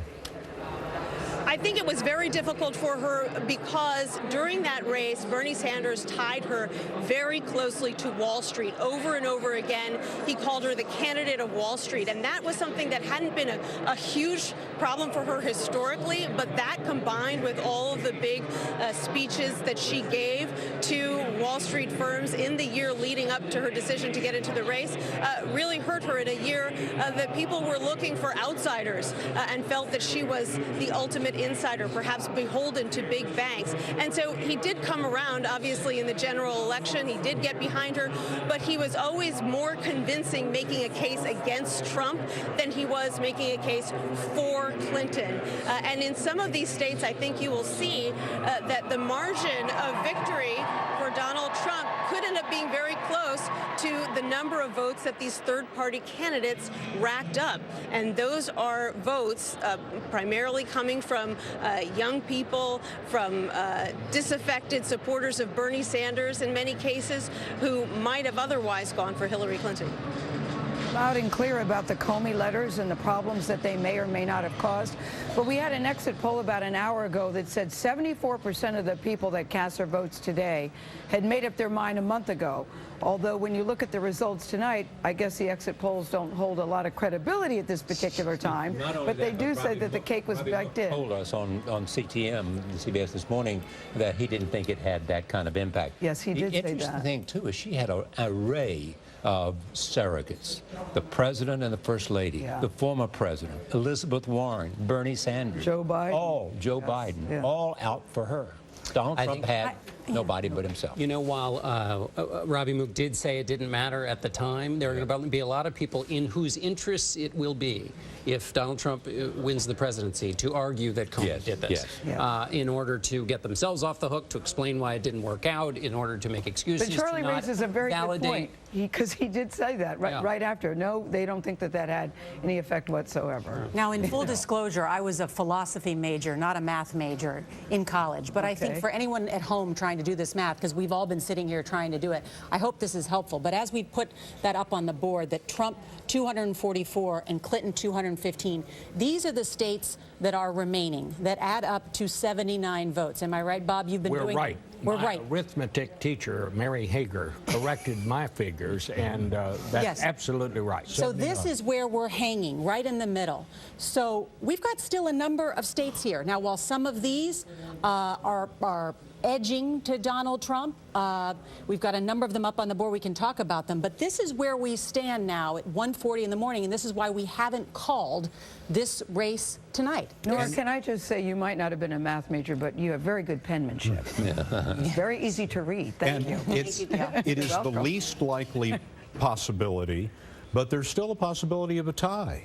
There is still a possibility. 269 tie, and then the U.S. House of Representatives would decide who the President of the United States is, and the Senate would decide who the Vice President is. And Gail, the way that there would be a tie is there are 2 states in the Electoral College map that split their votes by congressional district. Those 2 states are Maine and Nebraska. So Maine still has 4 electoral votes. We've not called that. Those can split 3 plus 1 or 2 plus, right, John, 2 plus 3 and 1. There are a lot of people. And Nebraska still has 1 electoral. There are a lot of people in bed already looking and saying, when are they going to be able to call this thing? Yes. Well, and we don't know. This, I mean, this made it more clear to me. This is a lot still. This is a lot still to call, with a lot of reports. You're talking about 90 and 95% of the votes in all of those places. Where there's razor-thin margins, and Anthony is telling us that they're hearing through the wires, through the Secretary of State, that there are absentee ballots that for some reason or another apparently have not been counted. Right. Is it all about the absentee ballots at this time? Is that what we're waiting for, absentee ballots? Yeah, well, in those states that are the Midwestern states that aren't being called, that seems where it looks like, and you look in every county, it looks like 99% of the vote is in. Well, where are the absentee ballots, y'all? Why aren't they sitting there at the office and somebody's going 1, 2, 3, 4? Also, part of the problem is, Gail, that they're also, because of the turnout, they're not, they think they've got all the vote in, but they're in the modeling, they're not quite sure. Sometimes the registrar, this is particularly true where I grew up in Texas, they would put the votes in the trunk of the car, drive home, and the next morning they'd get up and deliver the votes down to the county seat. Or see how many they needed. That's I was going to say, how many ever made it out of the trunk? But one of these states that we're talking about and waiting on is the state of Wisconsin. We now show it, CBS News shows it as leaning for Donald Trump. He has a small numeric lead there. Our Chip Reed has been following the campaign there in Wisconsin. Chip? Well, hi, Scott. You can see behind me that they've torn this room apart here. This is where Paul Ryan had his victory celebration tonight on his re-election for his 9th term to the House of Representatives. And we are told that earlier this evening, Paul Ryan called Donald Trump and congratulated him on his big night. And they say they had a very nice conversation. It's a very interesting dance we're going to see between these two if Donald Trump does pull out this victory, because you may recall that a month ago, after that tape was released, the Billy Bush tape, in which Donald Trump talked so rudely and lewdly about women, Paul Ryan was so offended that he said he wasn't going to defend him anymore and he wasn't going to campaign with him. That really angered a lot of Trump supporters, and tonight some are saying that Trump should do everything he can to keep Paul Ryan from being reelected as Speaker. So you've got a real drama going on here in Wisconsin, aside from the fact that this race is so close. And by the way, when we first came out here a few days ago to cover this, we didn't even come here to cover it as a battleground state. We came to cover the battle between Trump and Ryan. It only became a battleground state today, really. So people really missed what was going on here.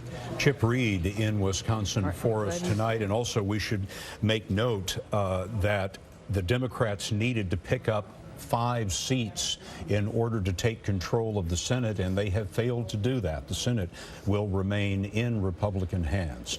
We will have the very latest vote totals for you when we come back as election night on CBS continues.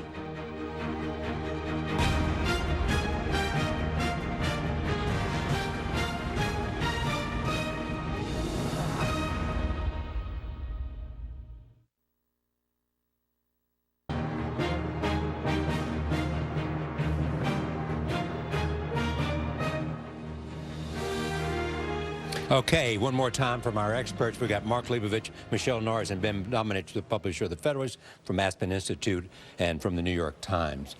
Think about this, and what do we add to this conversation?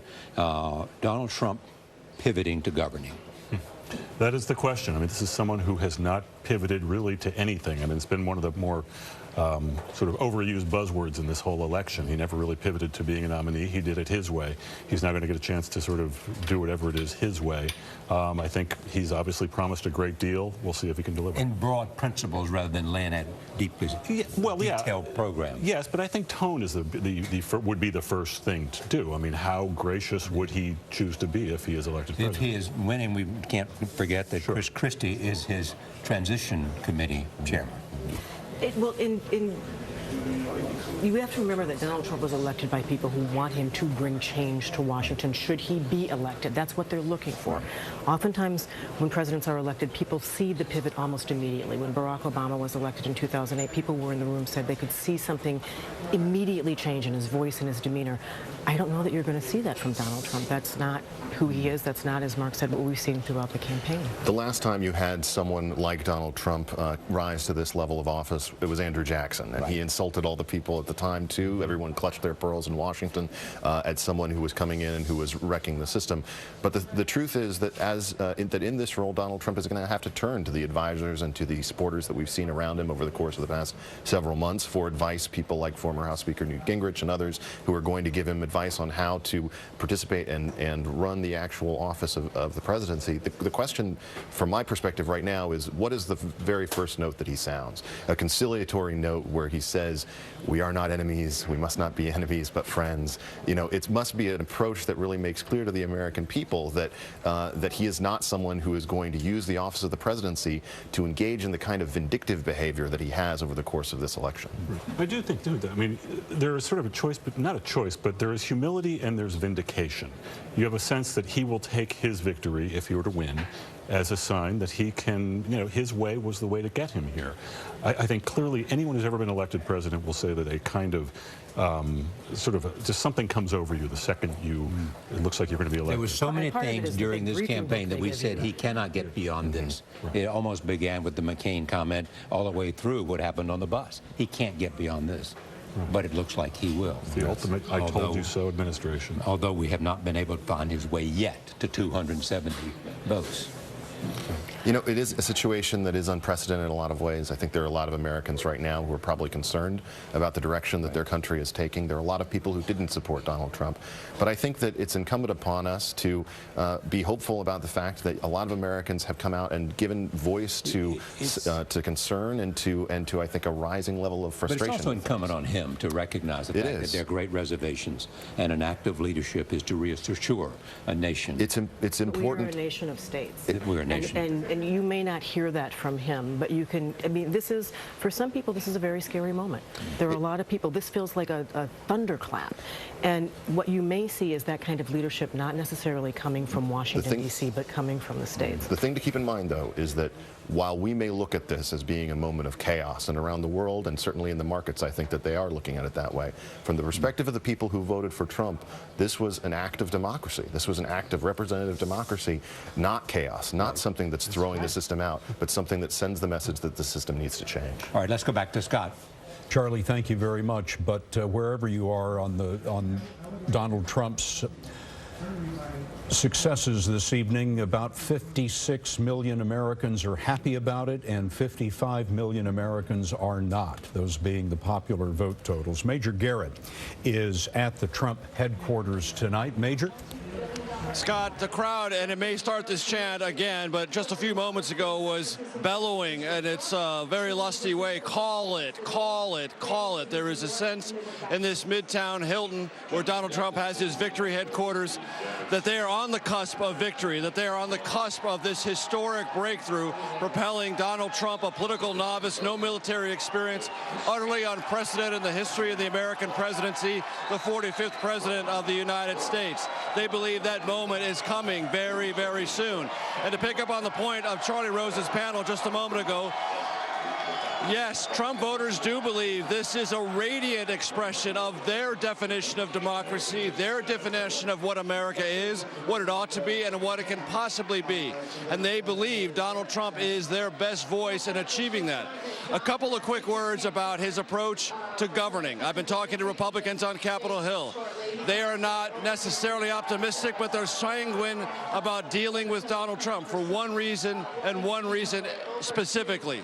Mike Pence, the running mate of Donald Trump, former member of the House, well-known, well-respected.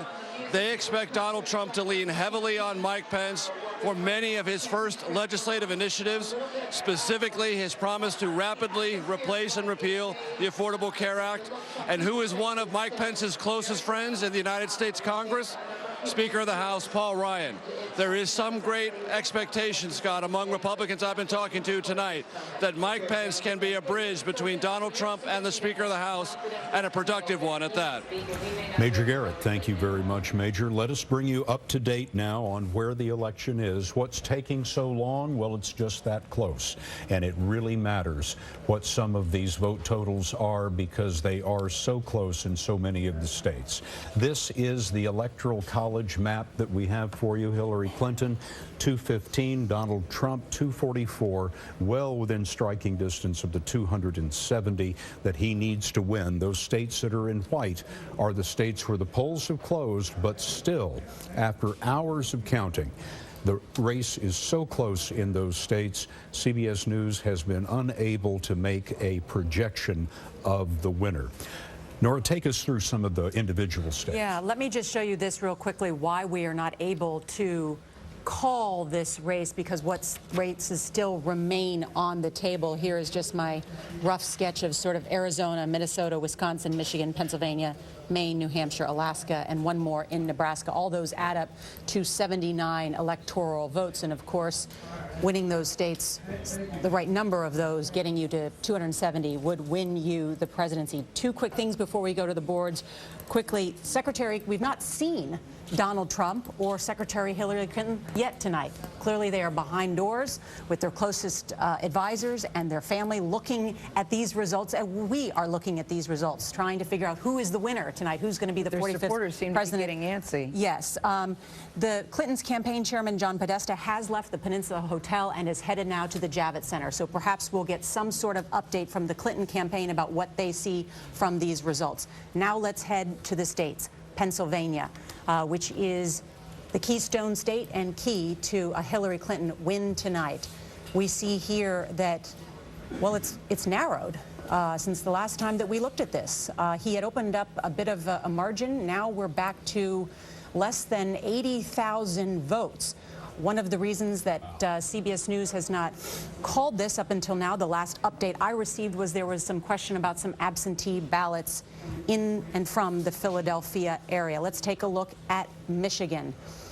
That state there, again, look at how close that is. That looks like, to me, less than 70,000 votes in the state of Michigan. Again, some discussion about absentee ballots around the Detroit area. Arizona, what has been a traditionally Republican state, but has the largest number of Hispanics of all of the battleground states. You see Donald Trump with a margin there. Wisconsin, a state that Hillary Clinton did not visit since the primary, and Donald Trump is doing quite well in that state. But also, if you look at the vote tally, it's close.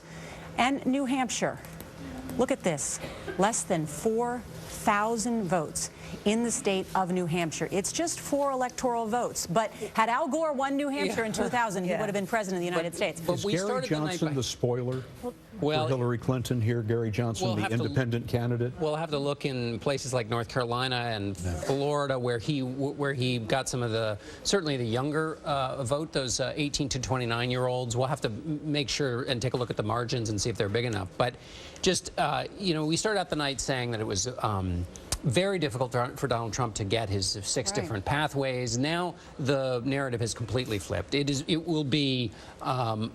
very difficult for Hillary Clinton, with those deficits in those 3 states of Wisconsin, Pennsylvania, and Michigan, to succeed in winning those, and then you'd still have to deal with New Hampshire and Maine. But isn't it also true that no matter which one of them wins, it will be by a razor-thin margin? Perhaps in some of these battlegrounds.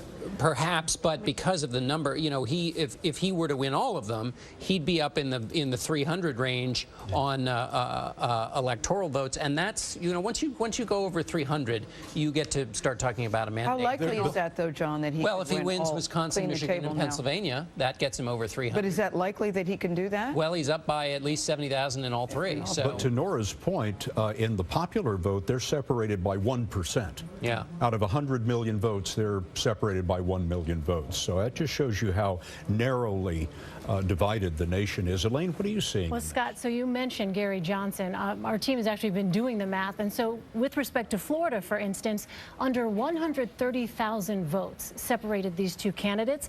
But when you look at the combined vote totals for both Gary Johnson and Jill Stein, that number is in the neighborhood of 267,800 votes. So you consider the effect that these third-party candidates had in a battleground state like Florida. We're also looking at states like Pennsylvania and Wisconsin. The numbers are fluctuating, but right now, something like 70,000, 80,000 votes in Pennsylvania separating these 2 candidates. Right now, Johnson and Stein combined have about 188,000 votes separating them. So 188,000 votes combined. So you see the effect here of these candidates. Yes, I can report something right now. I'm hearing right now from the Clinton campaign that the reason that the campaign chairman, John Podesta, left the Peninsula Hotel and left Secretary Clinton is that he is going to the Javits Center to say that it is too close to call. So I think, you know, they know that people are leaving the Javits Center, that we saw the pictures earlier, that people were dispirited, some even crying. Now the campaign chairman is going over to rally the troops, and according to an official inside the Clinton campaign, to say it is too close to call. Is it too close to call, or not wanting to accept reality? Because some people are saying it's not so close to call. We will be back with more CBS News coverage of tonight's historic election. It's election night on CBS.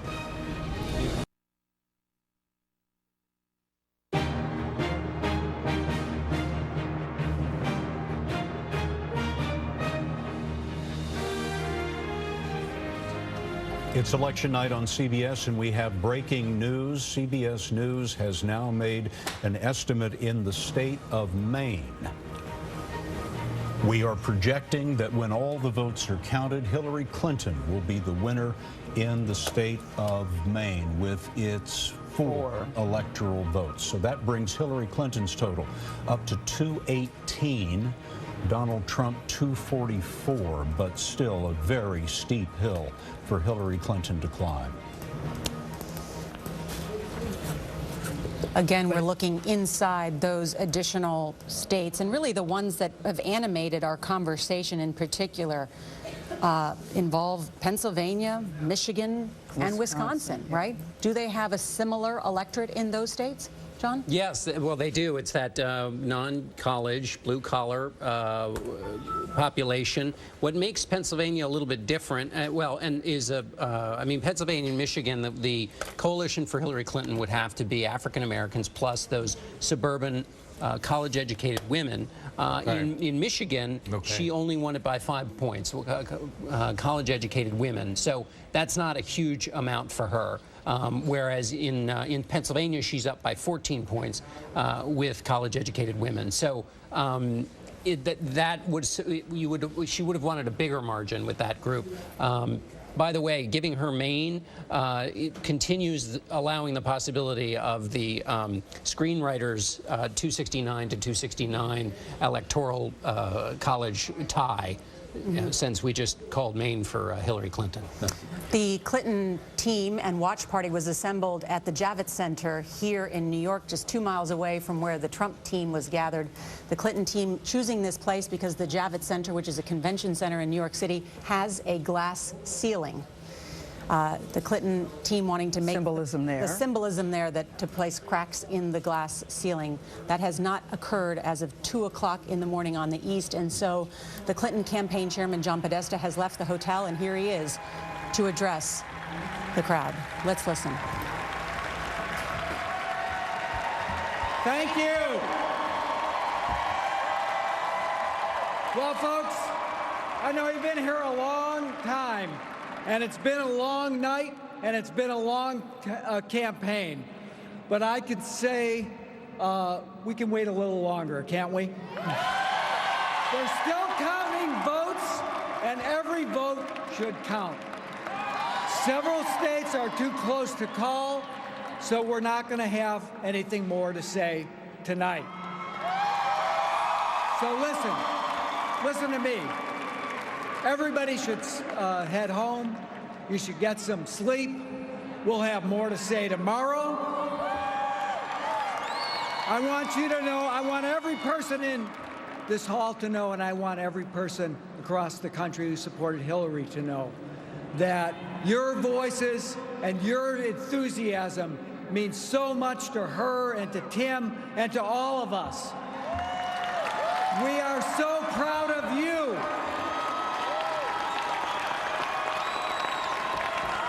And we are so proud of her.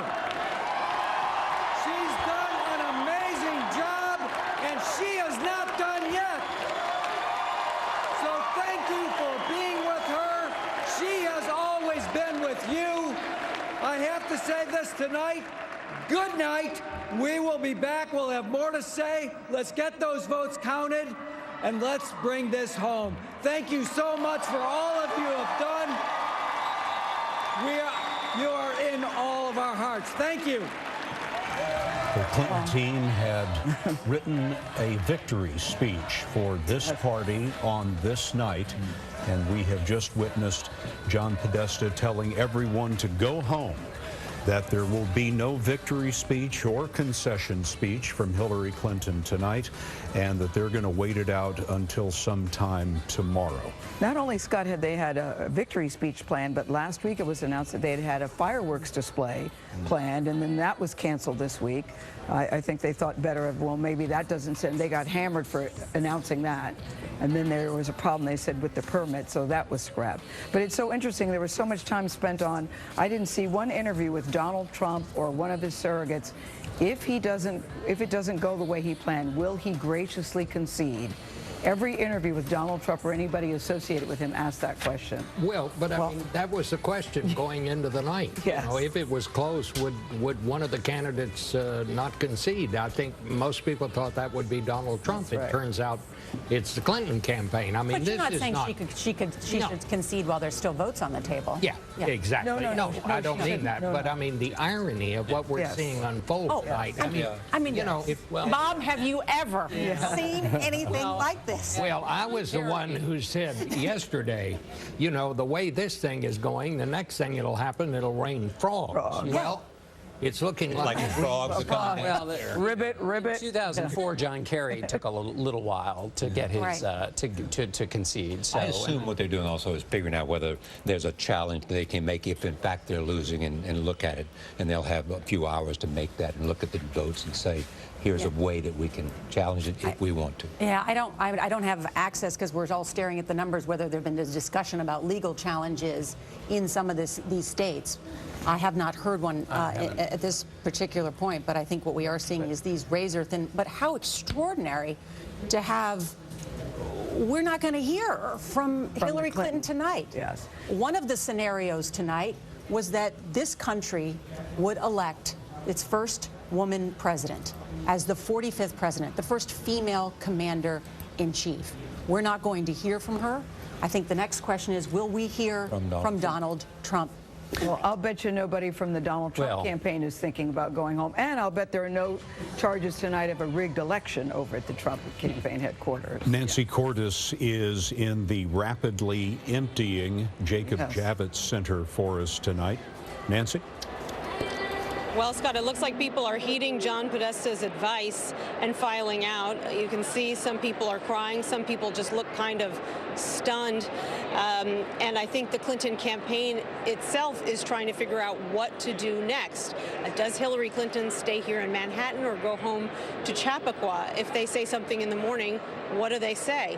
I was digging a little bit deeper into the numbers in Wisconsin to try to figure out what's going on there. Took a look at the state's most populous county by far, Milwaukee County, and it turns out that the vote totals in that Democratic stronghold are off more than 100,000 voters from 4 years ago.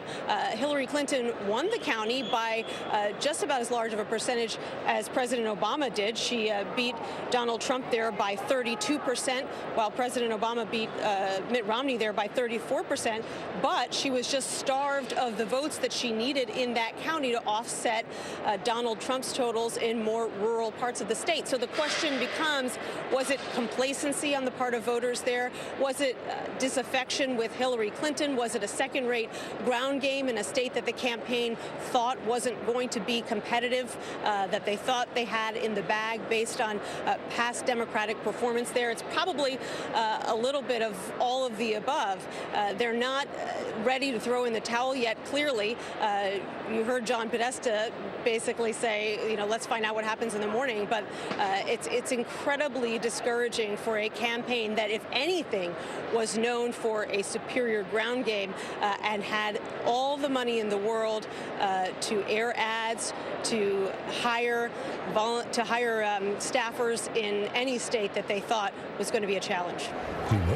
Nancy Cordes there. And John, this has been the central question tonight. Did Hillary Clinton underperform? Did Donald Trump overperform? What about in Wisconsin there? So this is interesting. So what Nancy was talking about is Milwaukee County on the eastern side of Wisconsin, and Hillary Clinton got 236,000 total votes that have been totaled right now. Barack Obama got about 100,000 more in Milwaukee County. So you could say, one conclusion could be, well, she didn't turn out the vote there. But then in Dane County, another Democratic county, she got about the identical number of votes that Barack Obama did. So did she not turn them out in Milwaukee, or is there some absentee? Is that what, are there some votes that are, is that what's the holdup? That there, because if she was able to do it in Dane, being off by 100,000 in Milwaukee is a little surprising. So that may be one of the reasons that Milwaukee is, and we should, I mean, and Wisconsin's still waiting to be called, even though Donald Trump has a lead of a little close to 80,000 votes. Let's look at where the race is right now, and after that I want to show you Pennsylvania. But first, let's look at the nation as a whole. This is where the electoral vote stands right now, Hillary Clinton 218, Donald Trump 244. Now, that hasn't changed in a very long time because we are waiting for these states in white. The vote totals are so close in those states that we have been unable to estimate a winner yet. Now, in Pennsylvania, that is the largest state in terms of electoral votes still in play. Pennsylvania has 20 electoral votes. Have a look at this. Donald Trump, 2,886,000. Hillary Clinton, 2,810,000. So, wow, he has a lead, a significant lead, not a decisive lead. We have about 1% of the vote in Pennsylvania that has yet to be counted. And if you look at the third-party candidate, Gary Johnson, 141,000 votes.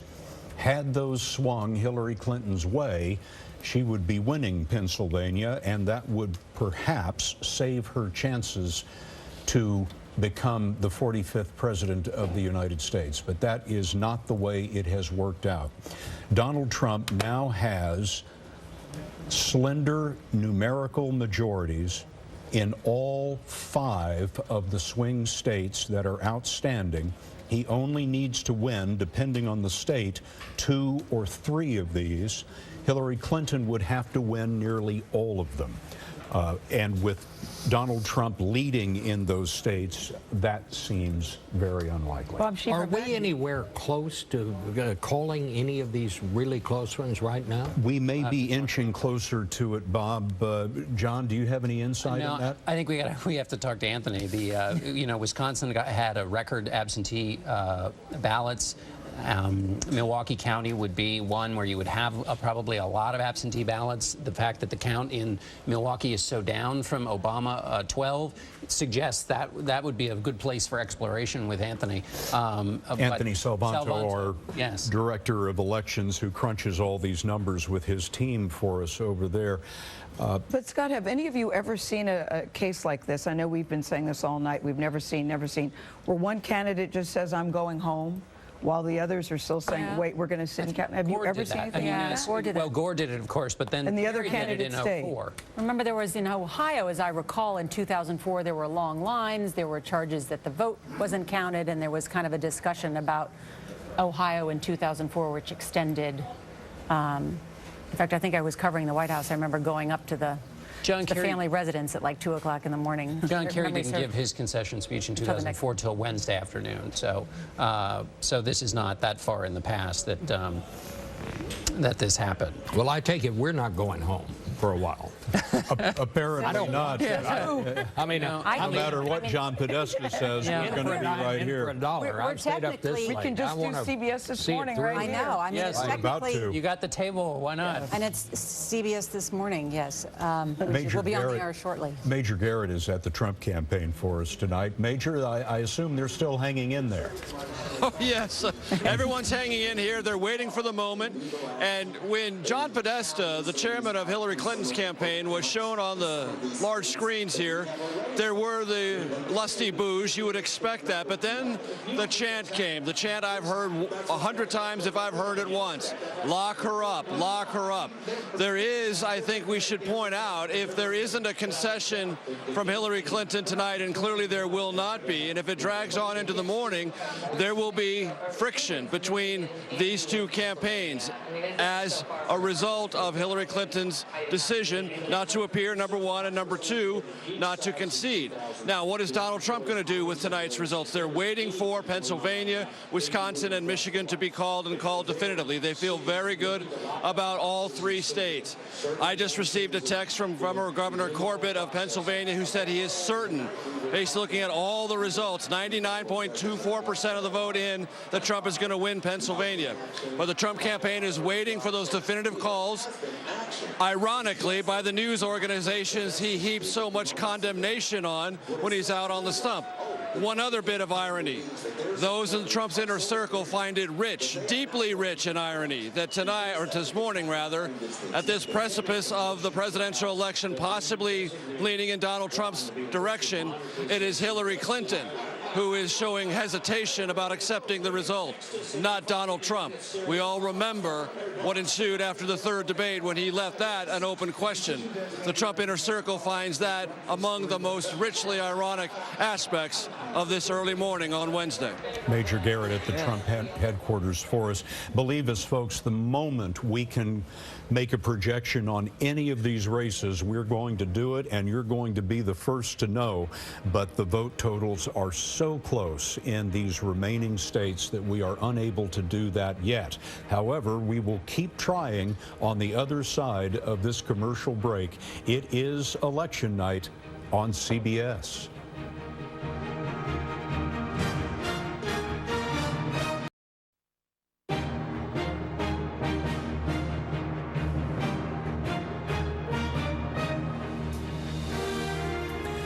Good morning. It is election morning here.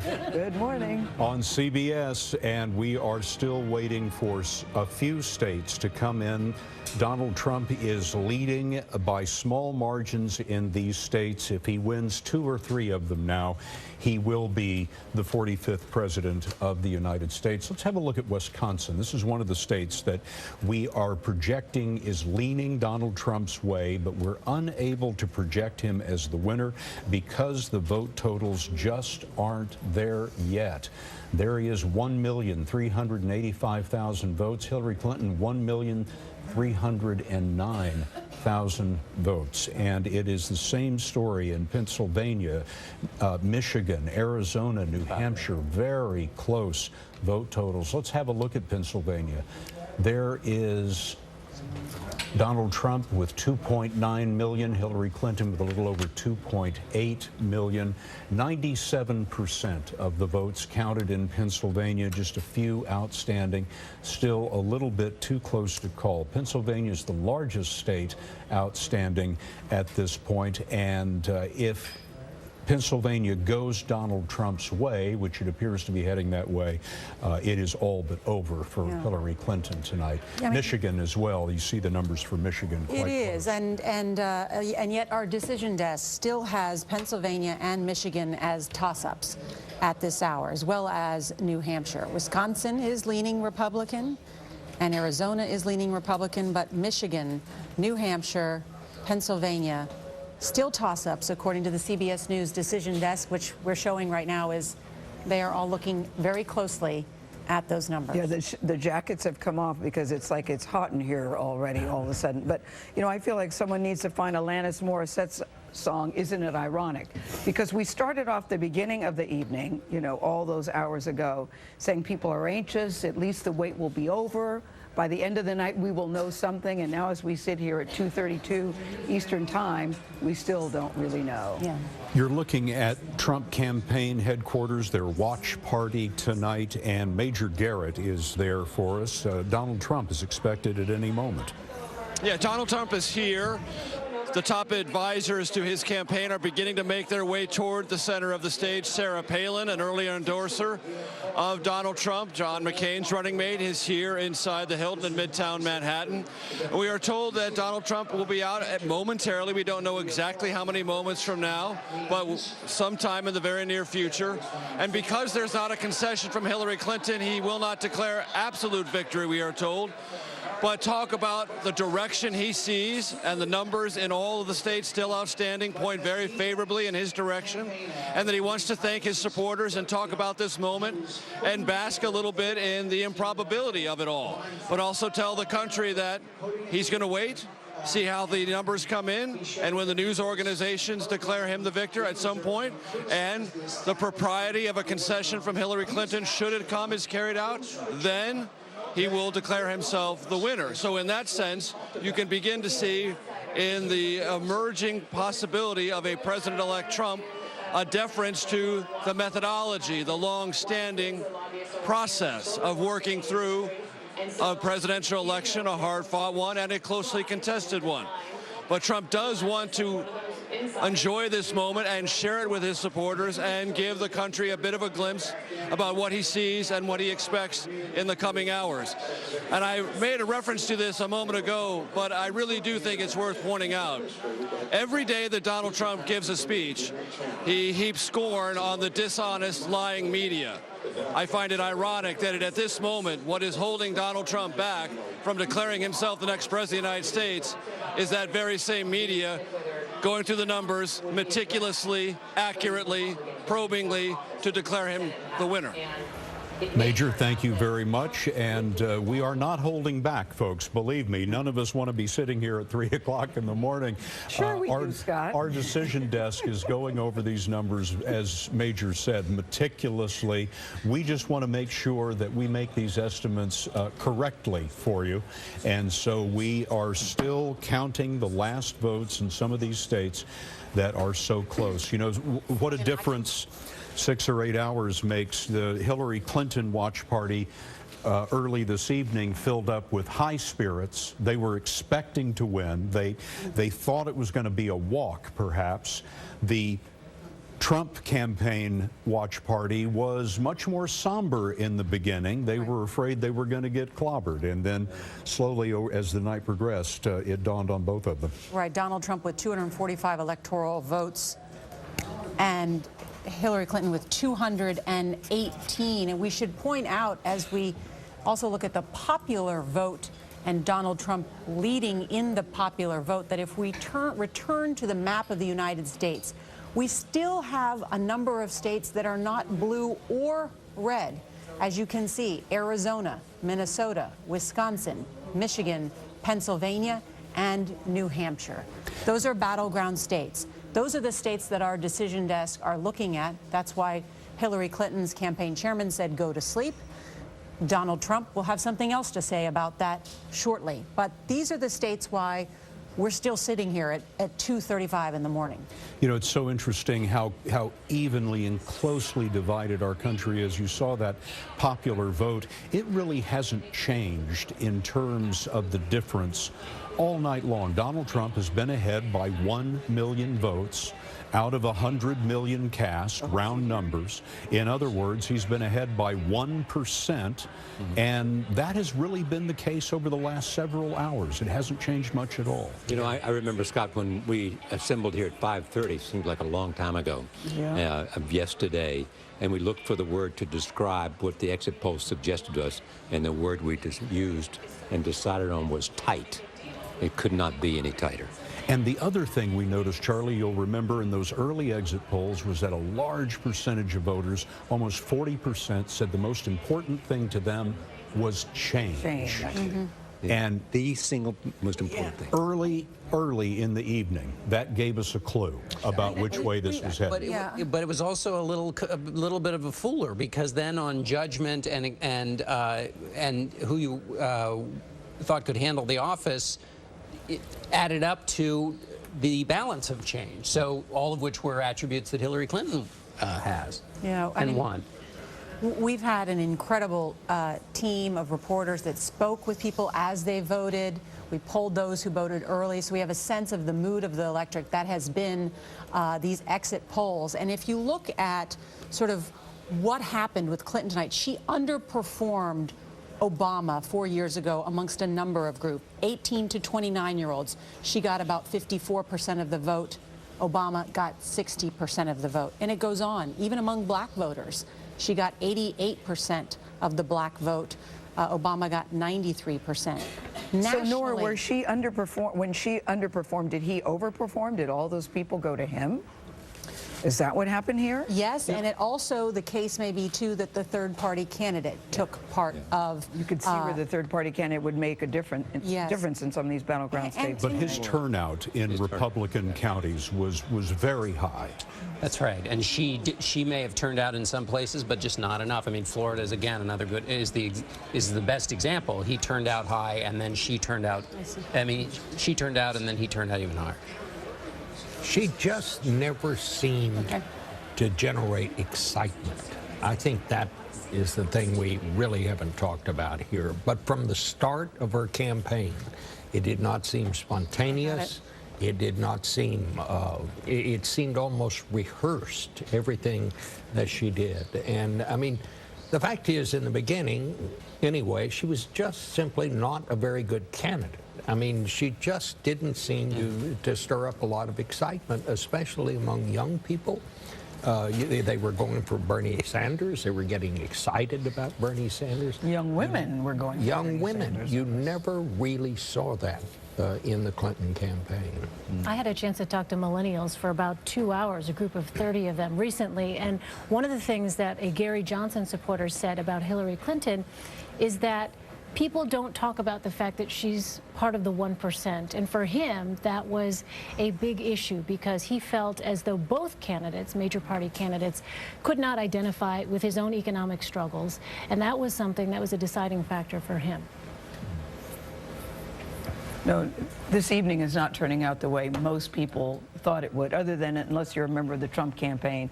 And I have to think that even they, John, have to be a little surprised by that it's come down to this close of a margin. Well, I do know the conversations I mean, they've always been very bullish. Yeah, they were always confident. And they were always saying, you know, look at the rallies and look at we have a different way of trying to tap into the country, the real country, not the country as political operators in Washington see it. And I must say the political operators in Washington, in the Republican establishment, thought that Donald Trump was not going to win. So he knew something that they didn't. These are live pictures of the Trump Watch Party. Donald Trump is there, we are told, and we understand that he will be taking the stage at any moment, and we will switch to him immediately when that happens. But we will first go to Major Garrett, who is there at campaign headquarters. Major? Is it a Democratic source? Well, there's a roar of approval here. You can hear behind me. We have been told, I believe, I can confirm that Hillary Clinton has called Donald Trump to concede. We expect Donald Trump to come out here any moment and announce that to his throng of supporters in the Hilton Hotel in Midtown Manhattan. And that this moment, long sought by Donald Trump, long disbelieved by some in the Republican Party, everyone in the Democratic Party, and a good number of the American people still unsure about Donald Trump, apparently has come. Trump, if in fact Hillary Clinton has, as we are led to believe, called to concede, will tell his supporters that, tell the country that, and begin the process of moving himself from Republican nominee to President-elect of the United States. And the atmosphere, as you can imagine here, is elated, enthusiastic beyond belief, and a roar just went up right before I went on air. Scott and Nora, ear-splitting of the kind I've been hearing on the campaign trail when Donald Trump appeared to rallies with thousands and thousands of supporters, hoping this moment might come. In fact, it appears it has.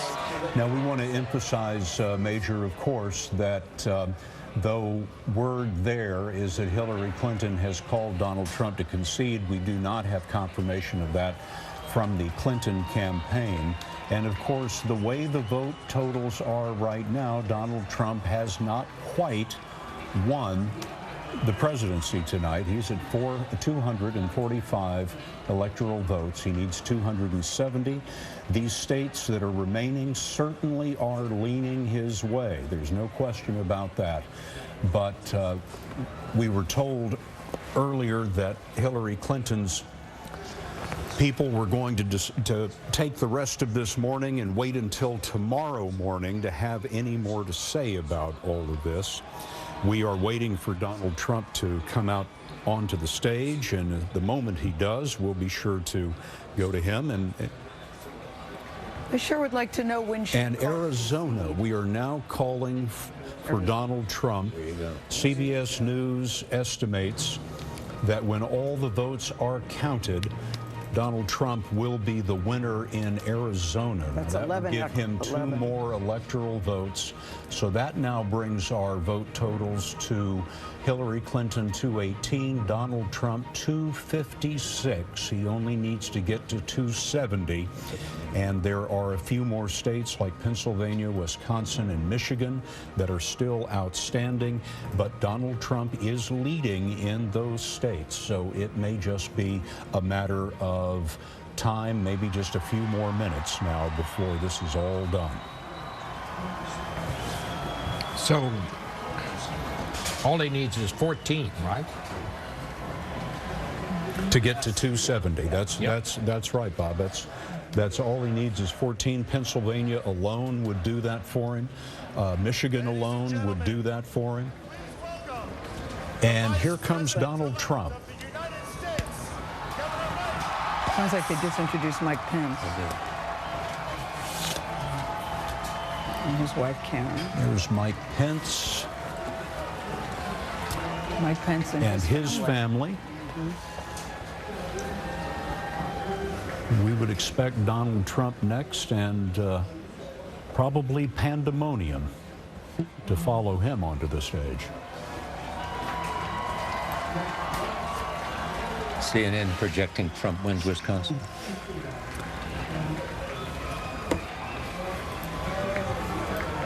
They need to be down to 4.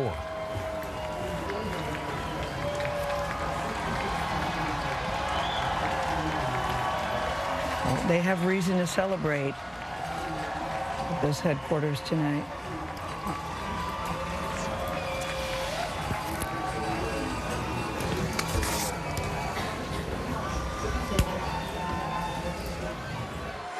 Come both this side. Come both sides.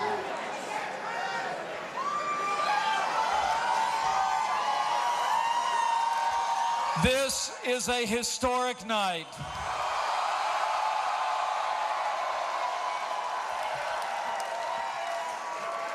The American people have spoken, and the American people have elected their new champion.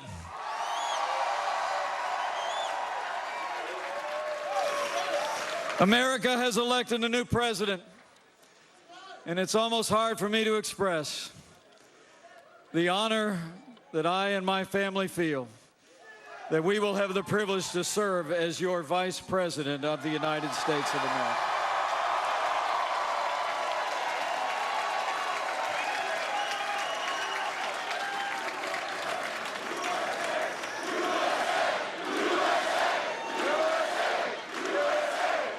I come to this moment deeply humbled, grateful to God for his amazing grace. Grateful to my family, my wonderful wife, Karen, our son, Michael, and his fiancée, Sarah, our daughter, Audrey, far away, and our daughter, Charlotte. I could not be here without them. And I'm deeply grateful to the American people for placing their confidence in this team and giving us this opportunity to serve. And I'm mostly grateful to our president-elect, whose leadership and vision will make America great again.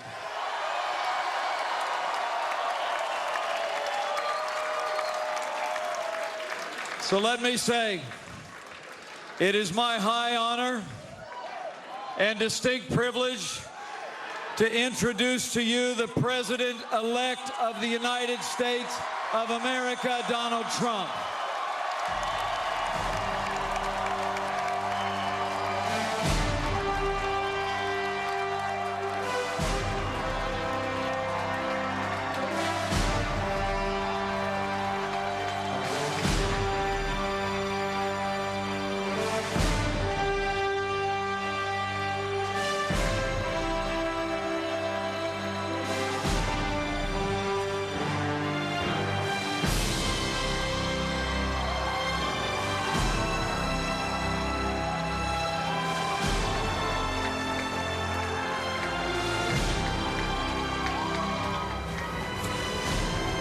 Donald Trump not having officially won yet, just shy of the 270 electoral votes necessary, but certainly the states that he needs to go over the top are all leaning in his direction, and the Trump campaign claiming victory.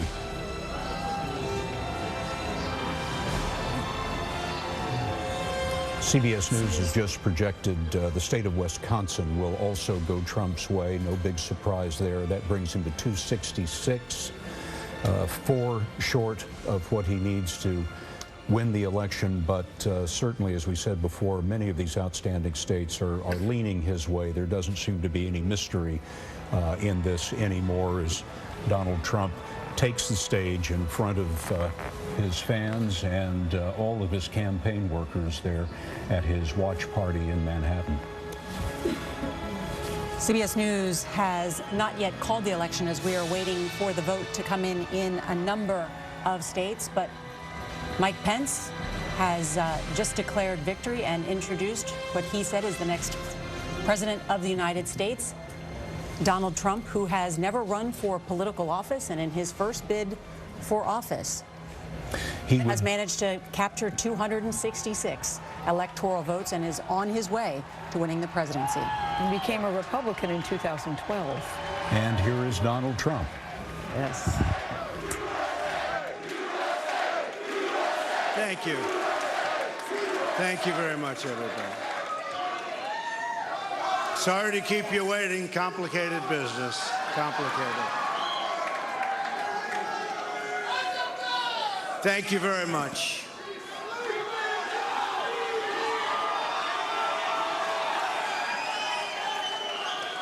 I've just received a call from Secretary Clinton.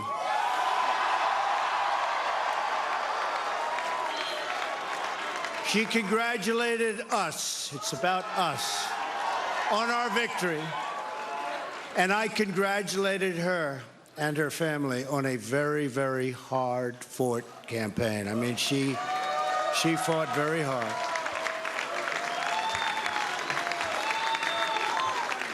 Hillary has worked very long and very hard over a long period of time, and we owe her a major debt of gratitude for her service to our country.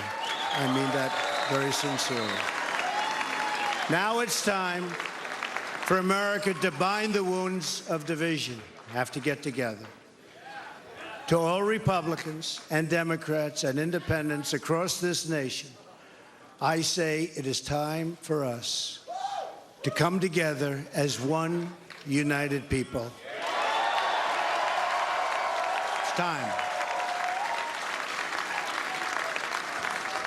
I pledge to every citizen of our land that I will be president for all Americans, and this is so important to me.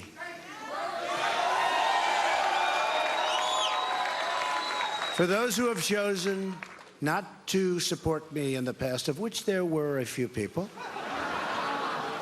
I'm reaching out to you for your guidance and your help so that we can work together and unify our great country.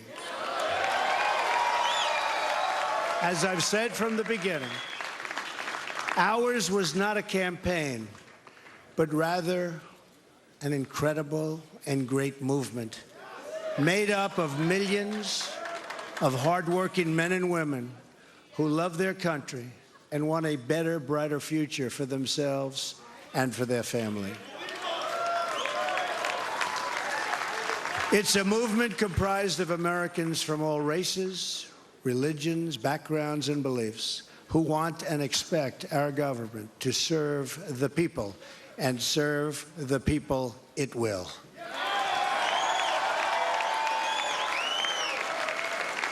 Working together, we will begin the urgent task of rebuilding our nation and renewing the American dream. I've spent my entire life in business looking at the untapped potential in projects and in people all over the world. That is now what I want to do for our country. Tremendous potential. I've gotten to know our country so well. Tremendous potential. It's going to be a beautiful thing. Every single American will have the opportunity to realize his or her fullest potential. The forgotten men and women of our country will be forgotten no longer.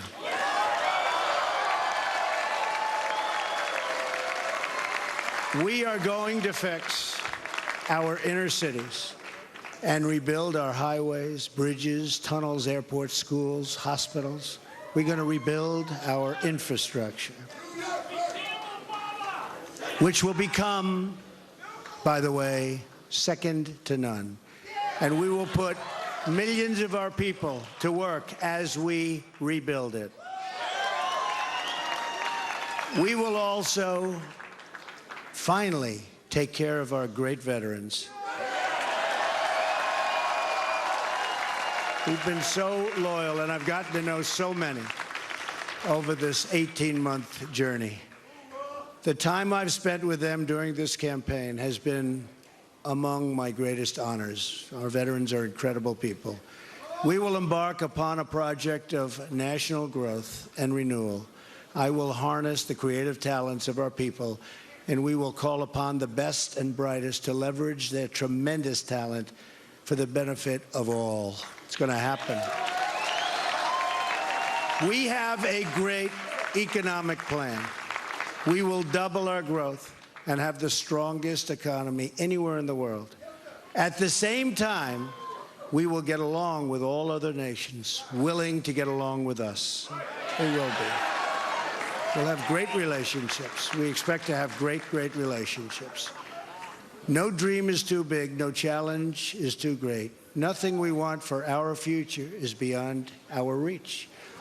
America will no longer settle for anything less than the best. We must reclaim our country's destiny and dream big and bold and daring. We have to do that. We're going to dream of things for our country, and beautiful things and successful things once again. I want to tell the world community that while we will always put America's interests first, we will deal fairly with everyone, all people and all other nations. We will seek common ground, not hostility, partnership, not conflict. And now, I'd like to take this moment to thank some of the people who really helped me with this, what they are calling tonight, very, very historic victory.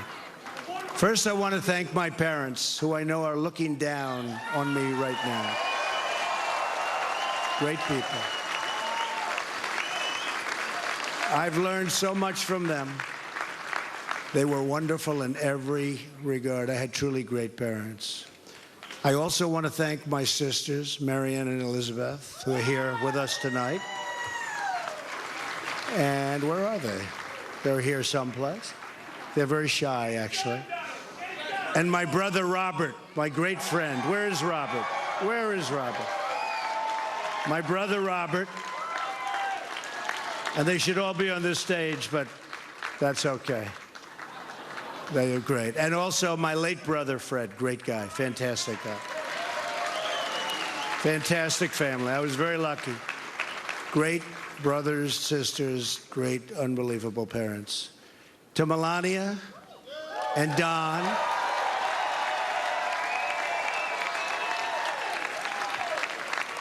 And Ivanka. And Eric. And Tiffany. And Barron.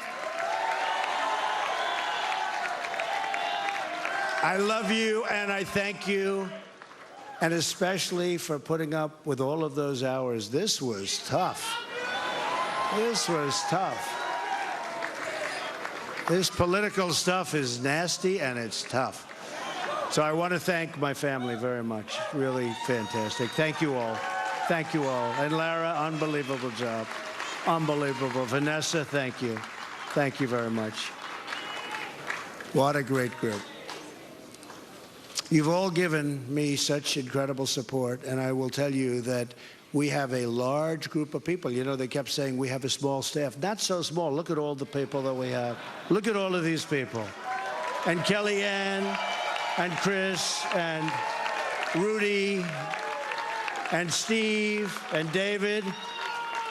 We have got tremendously talented people up here, and I want to tell you, it's been very, very special. I want to give a very special thanks to our former mayor, Rudy Giuliani. Unbelievable. Unbelievable. He traveled with us, and he went through meetings. And hey, that Rudy never changes. Where's Rudy? Where is he? Rudy. Governor Chris Christie, folks, was unbelievable.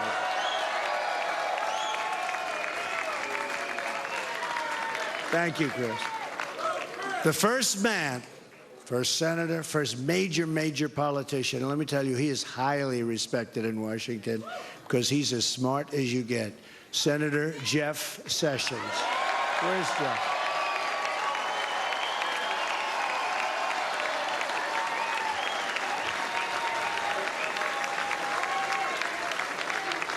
Great man. Another great man, very tough competitor. He was not easy. He was not easy. Who was that? Is that the mayor that showed up? Is that Rudy? Oh, Rudy got up here. Another great man who has been really a friend to me. But I'll tell you, I got to know him as a competitor because he was one of the folks that was negotiating to go against those Democrats. Dr. Ben Carson. Where's Ben? Where is Ben?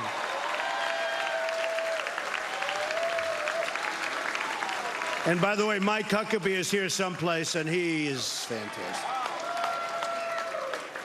Mike and his family, Sarah, thank you very much. General Mike Flynn. Where is Mike? And General Kellogg. We have over 200 generals and admirals that have endorsed our campaign. And they're special people, and it's really an honor. We have 22 Congressional Medal of Honor recipients. We have just tremendous people. A very special person who believed me, and, you know, I'd read reports that I wasn't getting along with him. I never had a bad second with him. He's an unbelievable star. He is, that's right, how did you possibly guess? So let me tell you about Reince. And I've said this. I said, Reince, and I know it. Look at all those people over there. I know it. Reince is a superstar. But I said, they can't call you a superstar, Reince, unless we win. Because you can't be called a superstar like Secretariat. If Secretariat came in second, Secretariat would not have that big, beautiful bronze bust at the track at Belmont. But I'll tell you, Reince is really a star. And he is the hardest working guy. And in a certain way, I did this. Reince, come up here. Where is Reince? Get over here, Reince. Boy, oh boy, oh boy. It's about time you did this, Reince. Huh? My guy. Yeah, say a few words. No, come on. Say something. Ladies and gentlemen, the next president of the United States, Donald Trump. Thank you. It's been an honor. God bless. Thank God. You bet. Amazing guy. Our partnership with the RNC was so important to the success and what we've done. So I also have to say I've gotten to know some incredible people, the Secret Service people. They're tough, and they're smart, and they're sharp, and I don't want to mess around with them, I can tell you. And when I want to go and wave to a big group of people and they rip me down and put me back down in the seat, but they are fantastic people, so I want to thank the Secret Service.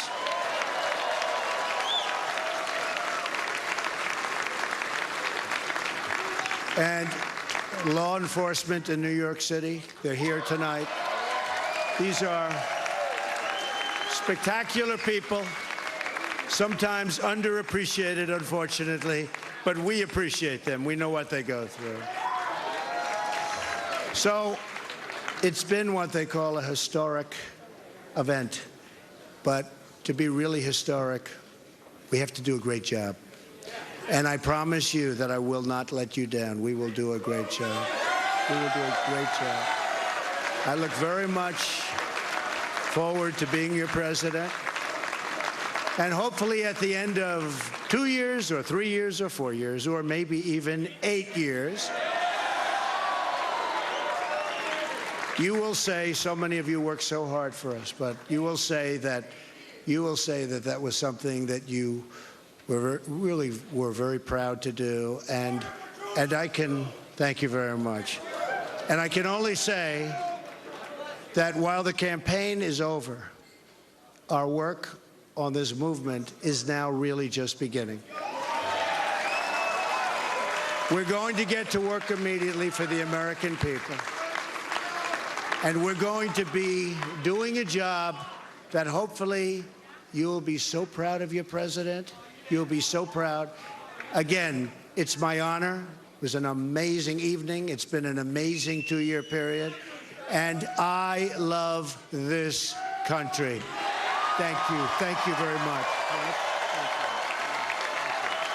Thank you to Mike Pence. Thank you, everybody. And that was Donald Trump, the 45th president of the United States, giving a conciliatory speech tonight, thanking his supporters, thanking his family, talking about the need to bind the wounds of division in this country, and saying our work is really just now beginning. And thanking Hillary Clinton, saying that, Nora, in a way that we haven't heard before, that we owe her a debt of gratitude, and the time to heal has come, that he wants to be the uniter of all people. And he made a point of saying, I am the president of all people. It was a very un-Trump-like speech from what we have heard throughout this campaign. Well, we were asking whether he could be conciliatory and could he be magnanimous in defeat. And we found out that he could be magnanimous in victory. So many times he would say, I can be politically correct, so absolutely politically correct when the moment calls for it. The moment called for a speech like that, and he gave it. Bob, talk about now the challenges for someone as they transition from being a candidate to trying to govern and becoming and filling that office, that the awesomeness of that office and the responsibilities that go with it. I think we're kind of in uncharted territory now. I mean, we really don't know. This is a totally new and different group than we have seen arrive in Washington before, and I don't think we can predict where this goes from here. I mean, it's different. This was a different campaign, and what happens now is different as well. I think it's encouraging, though, to hear him say that he wants to reach out to all Americans, that the campaign is over, but the work is just beginning, and that he wants to do a good job for everybody. We haven't heard him speak that way before. The first challenge he said he wanted partnership, not conflict, which was also something that we hadn't heard before. Donald Trump becomes the first person to become president of the United States without having held previous elected office since Dwight Eisenhower, and he did it without the advantage of having won World War II. Here's the immediate challenge for him. The rhetoric was basically about as good as we've heard from him and as you could deliver. He's going to have a Supreme Court seat to fill right away. Hillary Clinton probably would not have. Talking to Republicans in the Senate, Merrick Garland, probably they would have voted him through. So he has a Supreme Court, and Supreme Court fights get pretty nasty pretty fast. There's that, plus the dismantling of Obamacare, the building of the wall. So his policy agenda right away is one that is going to require some massaging. So that'll be interesting where he puts his marker as he starts to talk about. But we don't have a divided government. We have a Republican Senate and a Republican Congress. But there's a filibuster in the Senate. If they filibuster his Supreme Court nominee, which will return the court to being a conservative majority, then you're going to have a fight in Washington. And you don't know, the other part is this is going to be, I don't care what you say, this is going to be greeted with surprise around the world. Maybe Russia's pleased with it, as we were hearing from our reporter in Moscow earlier this evening. I don't know how the rest of the world is going to react to this, except with surprise.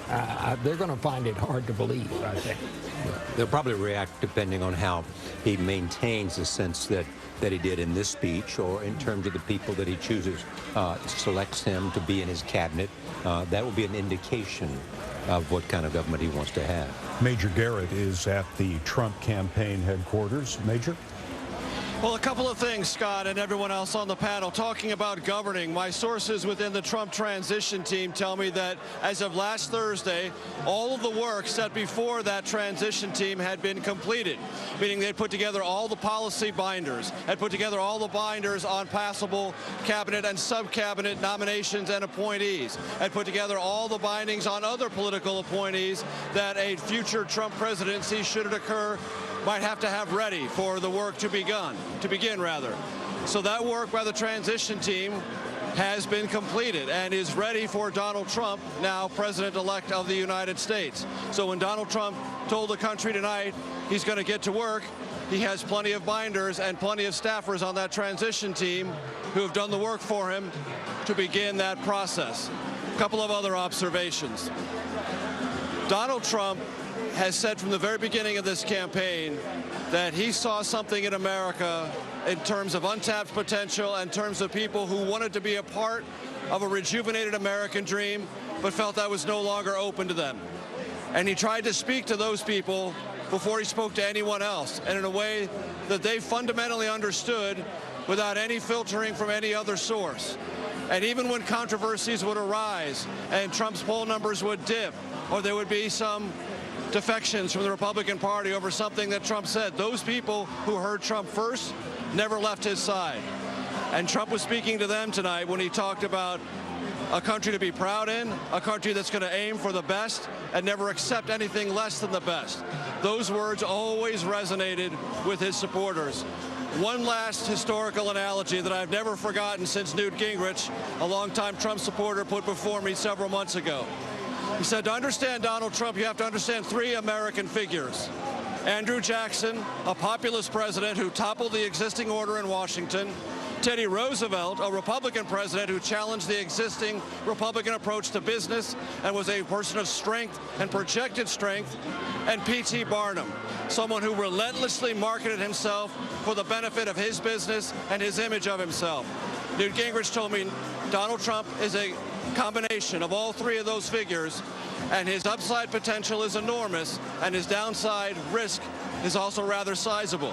And even in the last stage of the campaign, Gingrich fretted openly if Trump, the downside, would undercut the potential upside. It did not. The upside now lays before the country, lays before Trump and his transition team. Guys, back to you. And Nancy Cordes is over at the Jacob Javits Center here in New York, where Hillary Clinton's watch party broke up about an hour ago. Nancy? Well, Scott, the lights are now out here, and they've already brought out the heavy equipment to start tearing this whole set apart. And what's so fascinating is that for all of the talk over the past many weeks about the possibility of Donald Trump not accepting the outcome of this election, in the end, it was Hillary Clinton and her campaign chair, John Podesta, speaking for her, who came out here just after 2 a.m. Eastern time and told everyone to go home because things were still up in the air. And yet, a short time later, we can now confirm Hillary Clinton did call Donald Trump to concede. So at the end of the day, she is the one who has not delivered a concession speech, at least on election night. I'm told that there are a number of Clinton campaign officials still at Brooklyn headquarters, crunching the numbers, trying to figure out what went wrong, trying to figure out if there are any voting irregularities that they should examine or call attention to. Every single campaign aide I have seen here tonight, Scott, has been shell-shocked. They are totally stunned by this news.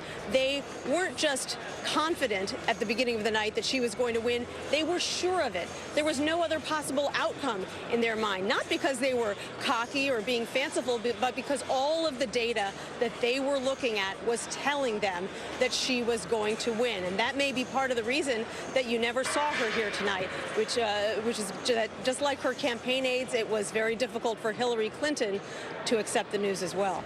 Nancy Cordes, thank you. And an interesting point that she makes there about as much data, polling, money, consultants, the whole Obama analytics team could not fend off what has been an incredible uprising for change in this country and for the unique person that Donald Trump is? You know, it'll be fascinating when he starts to govern, because a lot of times when people would say, well, you know, you're supposed to do it this way, and you're not doing it that way, you're doing it this other way, and that would create a certain sense of chaos, but he thrived in chaos. In fact, when things were too calm, he sometimes would create chaos to turn the conversation on his turf. What does that look like when you govern? It may be the route to new success in a number of parts of Washington that have been clotted, but it's going to be an exciting ride. And there are going to be a lot of people who need to join in the team who may not know how to work or need to learn how to work in an environment where you've got a leader who leads in that way. And that'll be, we've never seen a chief executive who has led like that, in part because the office constrains you. You can't do it. But on the other hand, we thought there was a lot in politics that constrained him, and nothing did. But you know, guys, he has said all along from the very beginning that this was not a campaign, this was a movement, and he made reference to that again tonight. This is a movement, he says, of hardworking people who love their country. And at least from the numbers we're looking at right now, close to 58 million people agreed with him that this is a movement. But it was also a reaction to a Washington that has ceased to work. The purpose of government is to improve the lives of citizens. Our government has been just gridlocked. It's been unable to do anything. I said earlier today, you know, it took them 8 months to approve funds to find a vaccine for the Zika virus. Right. This is a reaction to what didn't happen as much as it was a victory for Donald Trump and his people tonight. And Charlie Rose has the insights of our political panel. Charlie? Scott, thank you. You know, you can say that everybody who achieved the presidency, somehow it changes them. They can't imagine what it's really like to be there and to feel the burden of the office. And his first official act to accept the concession from Secretary Clinton, Donald Trump did it with some grace and respect for his opponent. Chris Christie told me on Sunday during an interview that he'd been working hard on the transition and that they had reams of books and had thought deeply about what they would do if the opportunity to govern came. I turn next to Peggy Noonan. Your thoughts? I think his victory speech, which many people, including perhaps he, did not know he would be making tonight, was one that was worthy to the moment. It showed us a Trump who was graver than usual, who was more serious than usual. He said things like, no dream is too big, no challenge is too great. He reached out. I think he was trying very hard. I think he was being sensitive to those he understood he had to reassure, the one half of the United States of America that did not vote for him. So I thought it was equal to the moment, and I was glad to see its tone and hear its ring. Michelle. I agree. He's spoken in an octave that we have not heard thus far in the campaign, and with a cadence that we hadn't heard. This was perhaps his first demonstration of something as a leader that we hadn't seen before. He didn't throw an elbow. But he also talked about rebuilding, and it'll be interesting to know what that means. Is he just talking about infrastructure? Is he just talking about building the economy? Or is he also talking about unspooling the legacy of Barack Obama? Barack Obama's presidency has been consequential, and for some people, they view it as something that has been quite successful. And will he start taking apart key provisions of the Obama legacy? And so it sounded quite graceful, but was he also sending a signal that change is coming? Right. Big change is coming. Yeah, no, Charlie, what I keep coming back to and thinking about Trump's victory and the implications and what we'll see going forward is that his coalition didn't just include working-class whites and college-educated whites. On an activist level, it included men like Stephen Bannon, included people who would identify themselves as white nationalists, included parts of American life that have been suppressed for a very long time. And so looking forward, I think I'm a little less interested in sort of the mechanics of a Trump government and more interested in what does it mean that a candidate who in a lot of ways ran with a nod and a wink towards those people is now the president of the United States. What does that mean for African Americans? What does that mean for Muslim Americans? What does that mean for the groups of people that Trump has targeted in his campaign? I think that is the question that should be driving a lot of us going forward, because I do not think that we should take lightly those facts. The question will be, will he govern differently than the way he campaigned? Often governing is someone, I think it was Governor Cuomo said, governing is prose and campaigning is poetry. We will now see what the prose is like. I think one of the things that Jamil said, though, is so important, in that governing is one thing, but also the messages that you send. We have this odd moment in America where we're passing the baton from the nation's first black president to a candidate who was endorsed by the KKK and did not denounce that. Exactly. And so, as president, you send a message to the electorate about these key issues. And governance is one thing, but how people live and react on the ground is something very different. It's about deed, not action. I mean, it's about action, not words, in the end. Yes, of course. But let me sum up for me. I do indeed. I think we have witnessed tonight something epical and grave. I think it is the beginning of a new era whose shape and form and content are not known to us and are not clear, whose personnel and exact direction are unknown. But I think something huge and incalculable has occurred this evening. And I just wanted my last words to be, God bless our beloved country. It was a historic night, and we all look forward to understanding how it goes from here. Back to Scott and Nora at the desk. Brilliant conversation there, Charlie, and some really interesting points to amplify here. What is Barack Obama going to say? He has called Donald Trump unfit. He's called him dangerous. And what will this mean for Obama's legacy? It means it's in jeopardy. On January 20th, President Obama is going to be standing next to Donald Trump at the Capitol watching him being sworn in. Well, I mean, one of the first things that Donald Trump has said he's going to do is roll back Obamacare, which was the president's main legacy. And what other things are going to happen here that, as you know, and he's going to have to work with Congress, and there's some prioritization here that it's going to have to take place. We're looking closer into the numbers about how Trump pulled off this historic victory tonight. Anthony Mason has those details. Anthony? Nora, we're going to look at the three pillars of Trump's victory. The first was male voters, men. He won them 53 to 41%. He also won whites without a college degree by more than a 2-to-1 margin, 67 to 28%. And voters told us that the quality they wanted most in their candidate today was a candidate who could bring about change. And among those voters, Donald Trump won 83%. So huge landslide in that category there, the most important quality. And finally, there was a lot of talk after the Access Hollywood tape, and a lot of leading Republicans pulled back their endorsement from Donald Trump, that Republicans might, in fact, flee from him. Well, that didn't turn out to be the case today. He won 9 out of 10 Republican voters. They came home to Donald Trump. Gail? He certainly did, Anthony. Continuing that conversation, according to the exit poll, 7 in 10 said that they were dissatisfied with the federal government. 58% of those who made that comment went with Donald Trump. 36% of those went with Hillary Clinton. It goes back to what he said from when he started this campaign. It's not a campaign, it's a movement of people. And that certainly bore itself out today. Now, everybody knows it's only the electoral vote that counts, and Donald Trump has won that decisively tonight. But have a look at how divided the country is. Let's look at the popular vote. 57,600,000 for Donald Trump, 56,855,000 for Hillary Clinton. That's the popular vote as it's being counted right now. Donald Trump wins in the popular vote, yes indeed, but it's only about 1% difference between the two. Yes, and we've seen Donald Trump give a conciliatory sort of the right pitch in his speech, but those 56 million who voted for Hillary Clinton, there are a lot of them who believe that he came to this position by playing on racial fears. He was for 5 years the chief advocate of the idea that President Obama was illegitimate because he wasn't born in the United States.